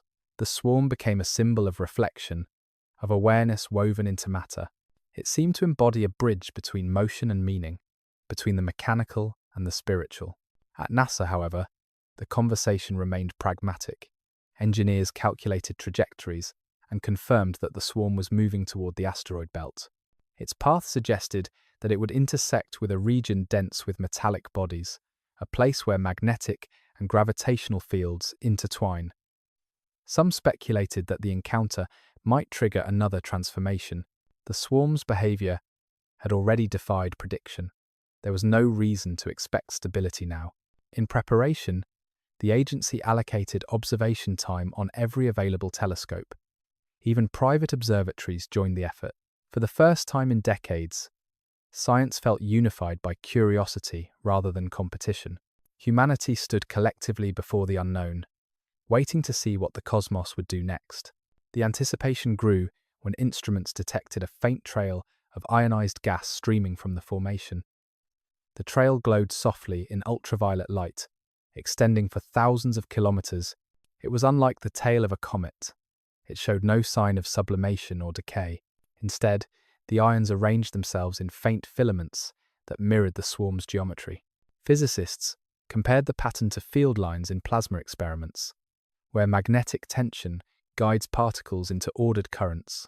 In those experiments, small fluctuations often give rise to large, self-sustaining loops of energy. Some began to wonder whether 3IATLAS had become exactly that, a macroscopic plasma field held together by its own resonance, moving through space like a self-contained storm. The hypothesis gained credibility when data from the Solar and Heliospheric Observatory detected correlated fluctuations in the solar wind. Each time the swarm pulsed, faint ripples appeared in the stream of charged particles between the planets. It was as if the object were sending waves across the interplanetary medium, shaping the solar wind as easily as a pebble shapes a pond. The discovery raised a question that no one could ignore. Was the swarm simply responding to the environment, or was it beginning to influence it? The distinction was thin but profound. Influence suggested agency, even if that agency was purely physical. The line between reaction and creation blurred. Philosophers described the event as a dialogue between order and chaos, a conversation that had existed since the birth of the universe. The formation was no longer a mystery to be solved, but a participant in a cosmic exchange. In it, they saw a reflection of human curiosity, the same impulse that drives life to organize itself, to listen, to echo the patterns of the stars. As the swarm drifted closer to the asteroid belt, its brightness flickered again. The frequency shifted slightly, aligning now with Jupiter's vast magnetic field. It was as if the object had sensed the presence of a new gravitational harmony and adjusted its tone accordingly. Observatories confirmed the shift, and for a moment, even the skeptics were silent. The sky was no longer static. It was performing. In the quiet that followed, one astronomer wrote in her log, "It no longer feels like observation. It feels like witnessing." The sentiment spread quickly among her peers. Data could describe the mechanics, but words could barely contain the wonder. The universe was not just being watched, it was responding. The world waited in quiet awe. The crystalline swarm of 3IATLAS had become a symbol of something beyond comprehension, a riddle written in geometry and light. Yet even as it shimmered with steady calm, subtle changes began to unfold within its core. The innermost fragments, once locked in their precise spiral, were now shifting their orientation. Their paths twisted ever so slightly, like petals responding to an unseen wind. Astronomers first thought it was a fluctuation caused by solar radiation pressure, but the timing did not match. The changes occurred in intervals unrelated to solar activity. It was as if the motion came from within the structure itself, driven by an energy that obeyed its own pulse. At the Jet Propulsion Laboratory, a team of orbital physicists noticed a curious alignment. Every 12 hours, the central fragments tilted in near-perfect unison, adjusting their orientation relative to the Sunday. The coordination was astonishing. Even spacecraft equipped with advanced guidance systems could not achieve such precision without constant correction. Yet here, a cloud of thousands of independent objects performed it effortlessly. The researchers began referring to the event as the solar alignment sequence. It appeared to serve no obvious function. The motion neither increased nor reduced the swarm's luminosity, and no external forces were detected. But when the orientation data were plotted over time, a new pattern emerged. The tilts formed a rhythmic curve that matched the phase of the electromagnetic oscillations previously observed in the Martian pulse. The object seemed to be continuing its silent dialogue, extending it into motion. One astrophysicist compared the behavior to an organism adjusting its body temperature, not because of immediate necessity, but to maintain equilibrium. The analogy was provocative, but unavoidable. The swarm behaved less like a collection of stones and more like a coordinated system preserving its own harmony. Meanwhile, spectroscopy data revealed that the light reflected from the fragments was subtly changing in polarization. The reflected photons began to show signs of circular polarization, a property often produced when light interacts with chiral structures and materials that possess handedness or asymmetry. On Earth, such properties are often associated with biological molecules. The discovery sent ripples through the scientific community. The comparison to biology was not literal, but the echo was hard to ignore. Light, it seemed, was twisting as it left the swarm, shaped by surfaces that had acquired orientation. In nature, chirality is the signature of selection, of imbalance, deliberately preserved. To see it in interstellar material was unprecedented. In conference halls and online forums, discussions grew increasingly speculative. Could the swarm be developing self-sustaining complexity? Was it reacting to its environment, or simply evolving under natural laws too subtle to recognize? Some argued that it was a cosmic coincidence, a byproduct of magnetism and light, interacting across enormous scales. Others began to whisper about a deeper pattern, one that might connect physics and the origins of structure itself. A cosmologist at Princeton introduced a term that captured the imagination of both scientists and the public: phototaxis of matter. He described it as the tendency of materials to move toward regions of optimal energy balance, much as living organisms move toward light. The swarm, he argued, might be an immense natural system, following the same principle, a field of dust and metal, aligning itself to the most stable gradients of radiation. The model explained much of the observed motion. It also implied something profound. that the universe might naturally favor the emergence of order, not through intention, but through efficiency. In this interpretation, 3IATLAS was not an anomaly. It was evidence of a broader principle, one where matter sought harmony as instinctively as life seeks survival. In the weeks that followed, the alignment pattern deepened. The tilt of the fragments became synchronized with the magnetic field of Jupiter, which the swarm was now approaching. Instruments detected faint radio emissions, correlating with the planet's magnetosphere, as if the object were tuning itself to the new frequency environment. Each adjustment brought the fragments into even greater coherence, reducing internal motion to near zero. The data fascinated researchers but also unnerved them. The closer the swarm came to Jupiter, the more perfectly it behaved. The variation between fragments dropped to the limits of detectability. What had once been a loose congregation of debris had evolved into a single, seamless field. Late one evening, as real-time data streamed across the screens at the European Space Operations Centre, the entire formation brightened sharply. The increase was instantaneous, uniform, and breathtaking. Observers gasped as the light flared to 10 times its previous intensity before stabilizing. The pattern was identical to a known physical phenomenon, stimulated emission, the same process that produces laser light. For the first time in history, astronomers had witnessed a natural laser forming in the void. The swarm had become coherent, not only in motion, but in light. The beams it emitted were perfectly aligned, radiating outward in symmetrical cones. The spectrum revealed astonishing purity, its wavelength stable to the 10th decimal. The implications were staggering. Such precision required synchronization across thousands of independent emitters spread over millions of kilometers. The process demanded an exchange of energy faster than light could travel across the formation, a feat that should have been impossible. Yet the evidence was unambiguous. When the flare subsided, a faint afterglow lingered in the surrounding space, as though the swarm had left an imprint on the vacuum itself. Instruments detected tiny fluctuations in the background radiation, minute but measurable. The void, it seemed, had responded. For days afterward, observatories monitored the region without pause. Nothing further happened. The swarm remained luminous, calm, and silent, as if the flare had been an act of completion. Some described it as a birth, others as a signal, though none could say what it meant. In her nightly journal, a spectroscopist recorded a single line: "It has crossed a threshold we do not yet have words for."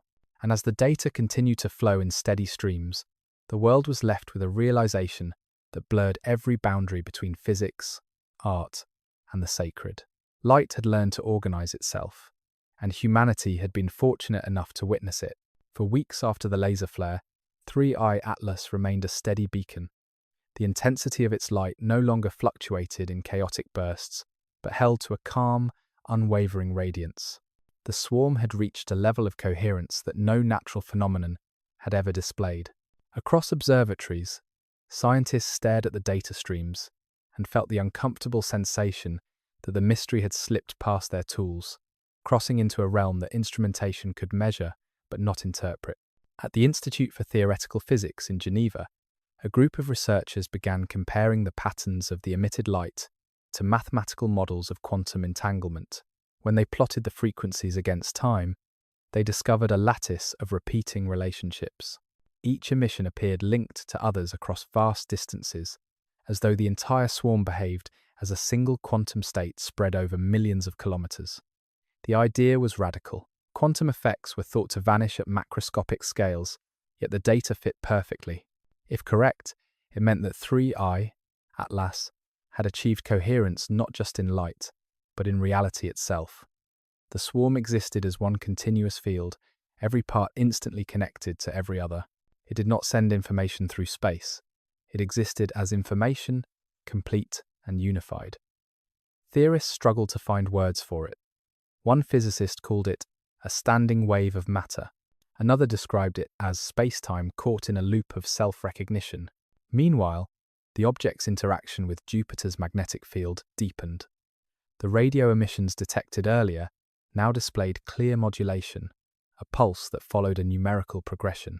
Each burst of energy carried intervals matching prime numbers, echoing the same patterns once recorded during the Martian pulse. It was as if the swarm had resumed the rhythm. It had paused for its transformation, continuing a message no one could yet read. A few daring minds suggested that the swarm was not producing information, but revealing it. They argued that the structure acted as an amplifier for fundamental symmetries already woven into the universe. In this view, the object was not artificial or self-aware. It was a manifestation of space-time's hidden order, made visible for a fleeting moment. The laser flare had been the universe's way of hearing itself. To test this, astrophysicists modelled the interaction between Jupiter's magnetosphere and the swarm's field. The results were beyond expectation.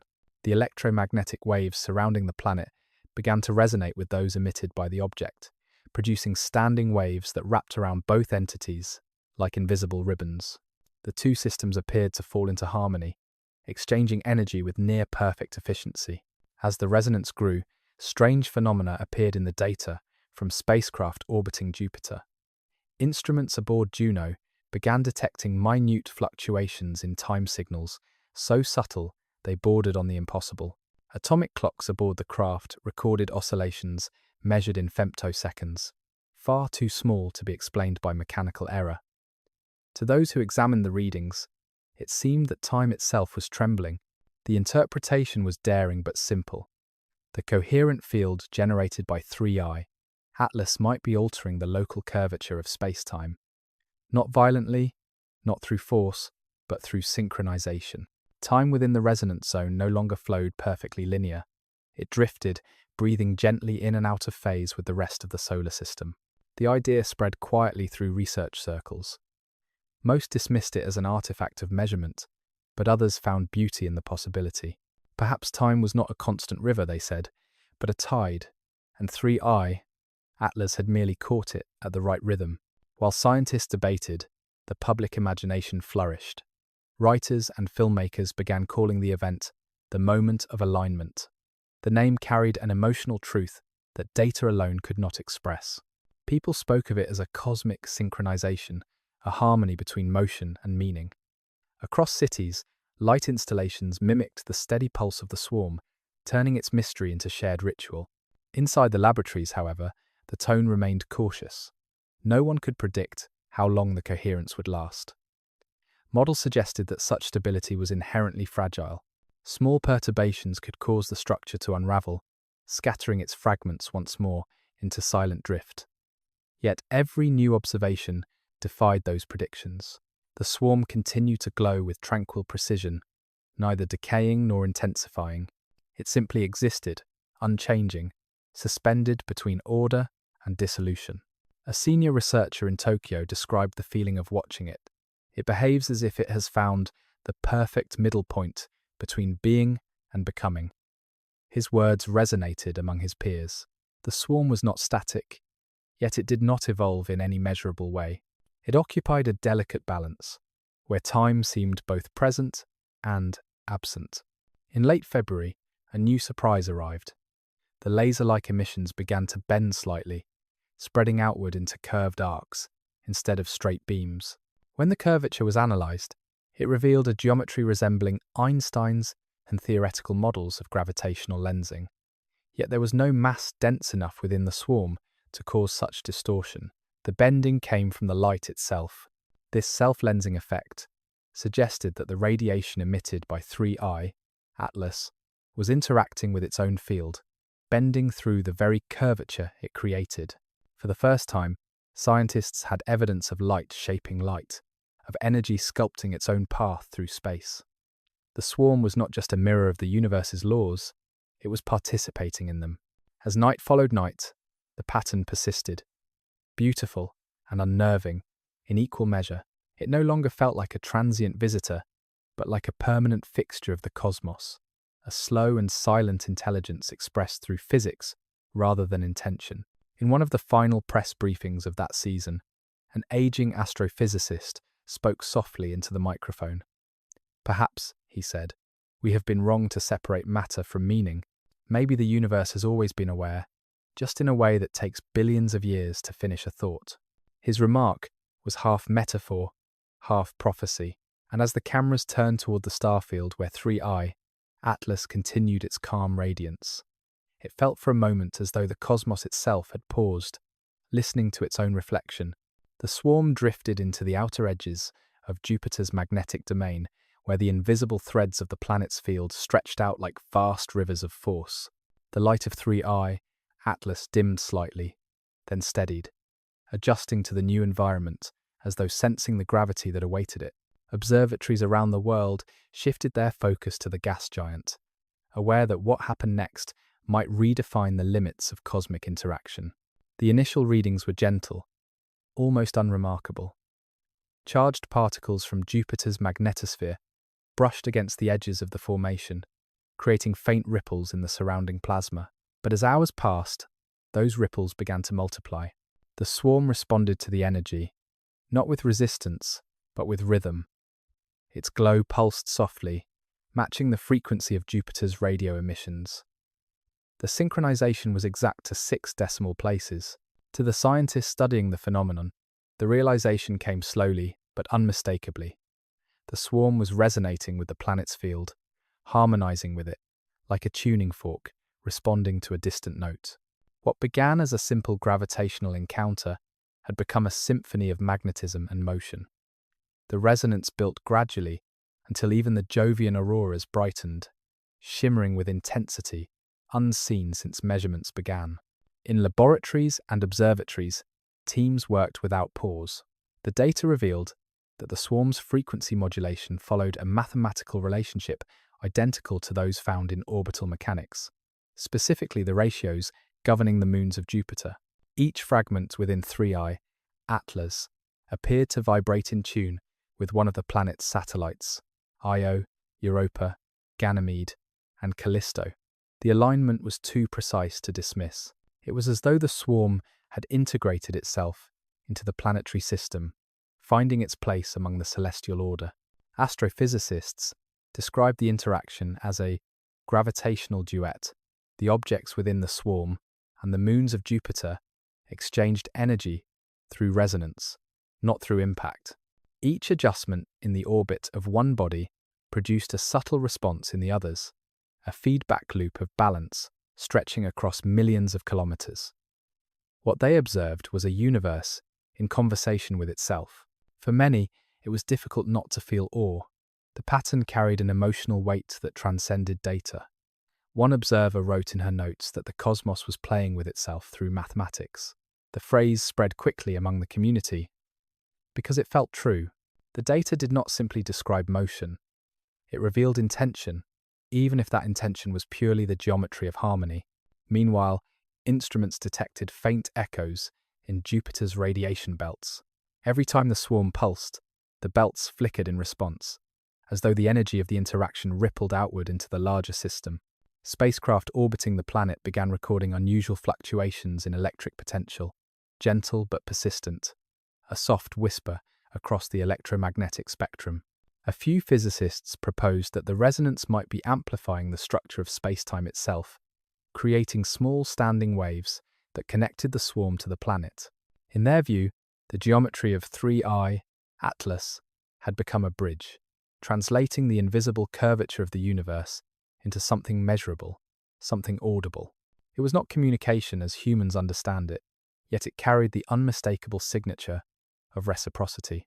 As these findings spread, the philosophical debate reignited. Some researchers insisted that this was the purest expression of natural law, a manifestation of resonance as the organizing principle of the cosmos. Others wondered whether the event hinted at something more subtle, an emergent intelligence born not from biology, but from physics itself. Could the universe, they asked, think through pattern rather than thought?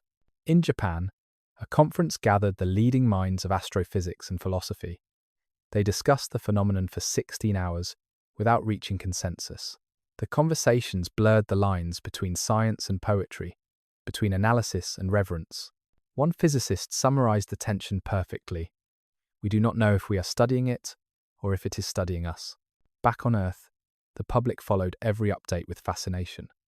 Planetariums broadcast live feeds from telescopes, translating electromagnetic data into color and sound. The resulting images showed a sea of light swirling around Jupiter, glowing with pulses that seemed to beat like a living heart. Audiences watched in silence, feeling a connection that was difficult to describe. For a few brief moments, humanity shared in the rhythm of the universe. When the resonance reached its peak, an unexpected effect appeared. The upper layers of Jupiter's atmosphere began to oscillate subtly, forming circular waves that rippled across the clouds. The giant planet itself seemed to respond, its weather patterns synchronizing with the swarm's frequency. The change was temporary, but recorded clearly by orbiting instruments. It was the first time in history that a non-living celestial formation had influenced a planet's atmosphere through pure resonance. The discovery left the scientific world both astonished and humbled. It was not domination or destruction, but participation. The swarm had joined the dance of planetary motion, altering nothing yet changing everything. The event defied explanation, yet it felt perfectly natural, as though it had always been waiting to happen. In one of the final observations, before the formation drifted further outward, an astronomer wrote in his report, "There is order here that does not ask to be understood. It only asks to be witnessed." His words captured what data could not: the feeling of standing before a living cosmos, vast and quiet, expressing itself in patterns too large for language, but too precise for coincidence. When 3IATLAS finally moved beyond Jupiter's reach, its resonance slowly faded. The auroras dimmed, the radio waves returned to normal, and the planet's atmosphere regained its familiar calm. Yet something had changed, both in the sky and in those who had watched it. They had glimpsed a truth older than theory: the universe was not silent. It simply spoke in frequencies that required patience to hear. The swarm now sailed beyond Jupiter, drifting toward the quiet expanse that separates the inner planets from the cold dominion of Saturn. It no longer pulsed with the fierce intensity of earlier months. Its light softened into a steady glow, a presence both distant and intimate. Yet every telescope trained upon it still recorded faint rhythms within that calmness, as if beneath the still surface something continued to breathe. At the European Southern Observatory, the analysis team noted a new peculiarity. The swarm's light was not only steady, it was subtly polarized in two distinct directions. The pattern alternated at regular intervals, forming a precise sequence of oppositions. It was an effect unknown in astronomy, as if the very photons had begun to twist in two voices, alternating between opposing states. When mapped into sound, the oscillations produced a tone that wavered between harmony and dissonance, never settling into a single chord. The result was haunting, a vibration that felt alive yet unresolved. Scientists called it dual polarization resonance. Though the name could not capture its emotional gravity, theorists proposed that this duality might be the echo of the swarm's earlier encounter with Jupiter's magnetic field. The formation could be carrying residual energy, replaying the harmonics it absorbed like a celestial memory. Others speculated that the polarization was not a memory at all, but a transition, a preparation for the next stage of evolution. The universe, after all, often transforms through oscillation, through tension between opposing forces. At Princeton, a young researcher presented an audacious idea. He suggested that 3IATLAS was undergoing a phase transition similar to those found in quantum materials, where matter alternates between states of symmetry and asymmetry. In his model, the swarm was preparing to collapse its duality into a single, stable configuration. What that configuration would be, no one could predict. The proposal captivated the community, not because it was certain, but because it offered a bridge between the cosmic and the microscopic. The same principles that governed atomic lattices might now be playing out on an astronomical scale. The notion blurred the old boundaries between physics of the small and the vast. It whispered of unity, of laws repeating themselves across every possible dimension. Meanwhile, the object's trajectory remained steady. Spacecraft positioned between Jupiter and Saturn recorded the faint magnetic tremors that still emanated from it. The readings resembled interference patterns, suggesting that the swarm was interacting with the fabric of the interplanetary magnetic field itself. Space did not seem passive around it. The void rippled slightly, as though responding to its passing. The idea that emptiness could remember motion was unsettling, yet the data showed consistent residual traces following in the object's wake, the patterns of charged particles twisting long after the light had faded.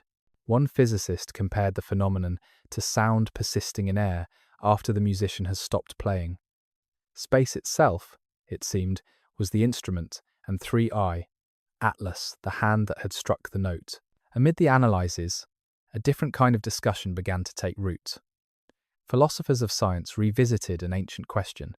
Is the universe reactive or reflective? Does it merely respond to energy, or does it recognize it? The swarm's behavior, they argued, suggested that perhaps every physical system carries a kind of awareness, not consciousness, but coherence, an innate capacity to organize, to remember. A few voices within the scientific community, often quiet but persistent, began to use a term that made others uneasy: proto-consciousness. It was not intended as mysticism, but as an acknowledgement that matter, under the right conditions, appears capable of self-reference. The same logic that allows particles to align into symmetry could, at a higher scale, resemble perception. If the universe mirrors itself in every fragment, then perhaps what we call intelligence is simply the cosmos recognizing its own patterns. Such ideas would have been dismissed outright in another age. But after 3IATLAS, even the most skeptical researchers hesitated before rejecting the possibility. The formation had revealed that the language of reality could not be separated from the feeling it inspired. Measurement alone could not explain why so many who watched it felt a quiet sense of belonging, as though witnessing something that had been waiting for attention since the beginning of time. As the weeks passed, the light of the swarm continued its slow alternation between polar states. Some saw in it a symbol of the universe's balance, order and chaos, gravity and light, matter and memory. Each cycle lasted exactly 33 hours, a rhythm that soon became the background hum of countless observation rooms. It was not a signal in the traditional sense, but to those who listened long enough, it began to feel like one. A poet invited to speak at an astronomy conference described the phenomenon as the universe rehearsing a word it has not yet spoken. Her description, though metaphorical, resonated deeply. It captured what the scientists themselves could not name: the sense that beneath equations and data there was intention without agency, music without composer. The last major observation of that season revealed one final detail. Within the polarized light, instruments detected tiny shifts in frequency, micro-variations that followed a logarithmic pattern, identical to those found in biological heartbeats. The discovery defied explanation. The swarm, now far beyond the reach of any gravitational influence, seemed to carry within it the same rhythm that defines life itself. No one dared to call it alive, but the boundary between life and matter had begun to fade. The equations describing the swarm's oscillations could also describe the firing of neurons, the movement of tides, the flow of air in lungs. It was as if the same mathematics governed all forms of being, from the smallest cell to the largest constellation. When the final data transmission of the night ended, an old astrophysicist watching from the control room whispered that perhaps the universe was not expanding into silence, but into understanding. His colleague said nothing, for there was nothing left to add. Outside, the sky remained still, holding the faint light of 3IATLAS, as if preserving the memory of a thought too delicate to lose. By the time 3IATLAS crossed the invisible frontier beyond Saturn's orbit, the world had fallen into a strange rhythm of waiting. Every observatory, every antenna, every deep space receiver kept its gaze fixed upon that faint point of light, knowing that each passing hour might be the last moment it would ever be seen. The swarm's brightness no longer fluctuated. It had become a single tone, a silver shimmer so constant that it felt eternal. The last data packets arrived with eerie steadiness. The magnetic readings that once pulsed with Jupiter's resonance now rested at zero variation. The polarization that had oscillated in twin harmony flattened into perfect equilibrium. It was as though the formation had found rest after an infinite song. In one of the final spectrographic analyses, scientists noticed a subtle shift in wavelength. The light from the swarm was stretching not in the way caused by motion, but as if its photons were losing urgency. The lines on the spectrum blurred gently, converging toward a single hue between gold and blue, a color that the eye could barely name. Some called it the equilibrium tone of light, the state between movement and stillness. Around the globe, researchers exchanged messages that felt less like scientific reports and more like letters to something they admired but could not keep. The instruments continued to record, but the emotional atmosphere changed. The object was no longer an experiment, nor even a discovery. It had become a companion in humanity's long search for meaning. At the European Space Operations Centre, an analyst remarked that 3IATLAS had achieved what all systems strive for: total coherence. Nothing within it moved out of phase. Every component, every particle, every vibration existed in unity. The object had ceased to behave as a collection of parts. It had become a singular event, a place where space and time, energy and matter met and reconciled. The language of physics grew quiet in the face of such symmetry. Scientists who had once debated fiercely now found themselves speaking in metaphors. One wrote in his log that the formation resembled a word spoken once, perfectly, before dissolving into silence. Another described it as the closing of an equation too beautiful to remain open. Then, on a quiet morning, the final observation came. The light of 3IATLAS began to fade. It did not extinguish like a dying star or scatter like debris. It simply diminished, each pulse growing softer until there was nothing left but the faint glow of the surrounding dust. The object had not broken apart. It had dispersed evenly, as though dissolving into the very field that had once held it together. Spectrometers detected no explosion, no radiation spike, no trace of destruction. The event was gentle, almost ceremonial. The geometry unraveled into invisibility, its frequencies blending with the natural background of the cosmos. Where it had been, there was now only equilibrium, a silence so complete that even the instruments struggled to detect it. For months afterward, scientists continued to analyze the final data stream. The numbers suggested that, in its last moments, the swarm's energy output had not vanished, but spread uniformly across surrounding space. The energy density matched the faint murmur of the cosmic microwave background and the relic radiation from the birth of the universe.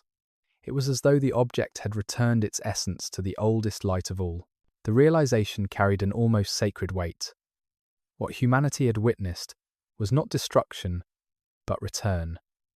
A phenomenon born from interstellar travel had ended by merging with the same background that fills all of space. 3IATLAS had completed a perfect circle, beginning as matter, becoming light, and finally dissolving into the quiet hum that pervades everything. In the weeks that followed, the story of the swarm spread far beyond laboratories and universities. Artists painted it as a symbol of unity, poets recited verses about its silence, and children learned its name in classrooms as the visitor that sang to the planets. No one could explain it completely, and perhaps that was its gift. It reminded the world that mystery is not the enemy of knowledge, but its companion. One evening, a recording from the last telescope session was replayed at a conference. The sound, translated from the final electromagnetic signal, was faint and soft, barely audible, a single fading tone. The room fell silent as it played. When the sound ended, no one applauded. There was nothing to celebrate, only the feeling of having witnessed something that understood its own ending. In the quiet that followed, a scientist whispered what others had felt, but never said aloud. It did not vanish. It became the space between everything else. And that was where the story of 3IATLAS was left. Not as a disappearance, but as a transformation. The visitor that had multiplied, resonated, and sung had become part of the very silence it revealed. Its legacy was not in data alone, but in the changed hearts of those who had followed it, who now looked at the night sky, not for answers, but for participation. The cosmos continued as it always had, calm and infinite, yet somehow more intimate than before. The same darkness that once hid secrets now felt alive with the memory of light. In that silence, every observer understood the same truth. The universe does not end in emptiness, it ends in continuity. The story of 3IATLAS faded from news and headlines, yet its memory persisted quietly in the minds of those who had once watched its glow. Years later, when astronomers replayed the archived data, they would still feel a pulse beneath the silence, a suggestion that perhaps the resonance had never truly ended. The sky above Earth looked the same as before, stars scattered like dust, planets tracing their patient orbits. But something within humanity had shifted. The watchers had glimpsed a different kind of order, one that existed beyond survival or explanation. It was not a pattern to be solved, but a harmony to be recognized, the echo of a vast intelligence that needed no thought to exist. On nights when the air was still, telescopes gathered the same ancient photons that once brushed past the swarm. Each beam of light carried whispers of that equilibrium, a calm that belonged not to objects, but to being itself. Scientists, poets, and wanderers alike felt it without needing to describe it, a sense that the universe was not indifferent, merely vast, and that within its immensity, everything still touched everything else. In time, the name 3IATLAS became less a reference to an object and more a metaphor. It came to mean unity, the moment when all separate things remember that they are the same. And as new generations looked toward the night, they too wondered if the next traveller from beyond the stars might carry a similar song, soft, precise, and infinite. The stars continued to shine, their light falling softly upon a world that now understood silence as a form of communication. Somewhere, in the deep hum between galaxies, the rhythm of 3IATLAS still lingered, patient as eternity, reminding all who listen that the universe itself is breathing. End of script. Sweet dreams.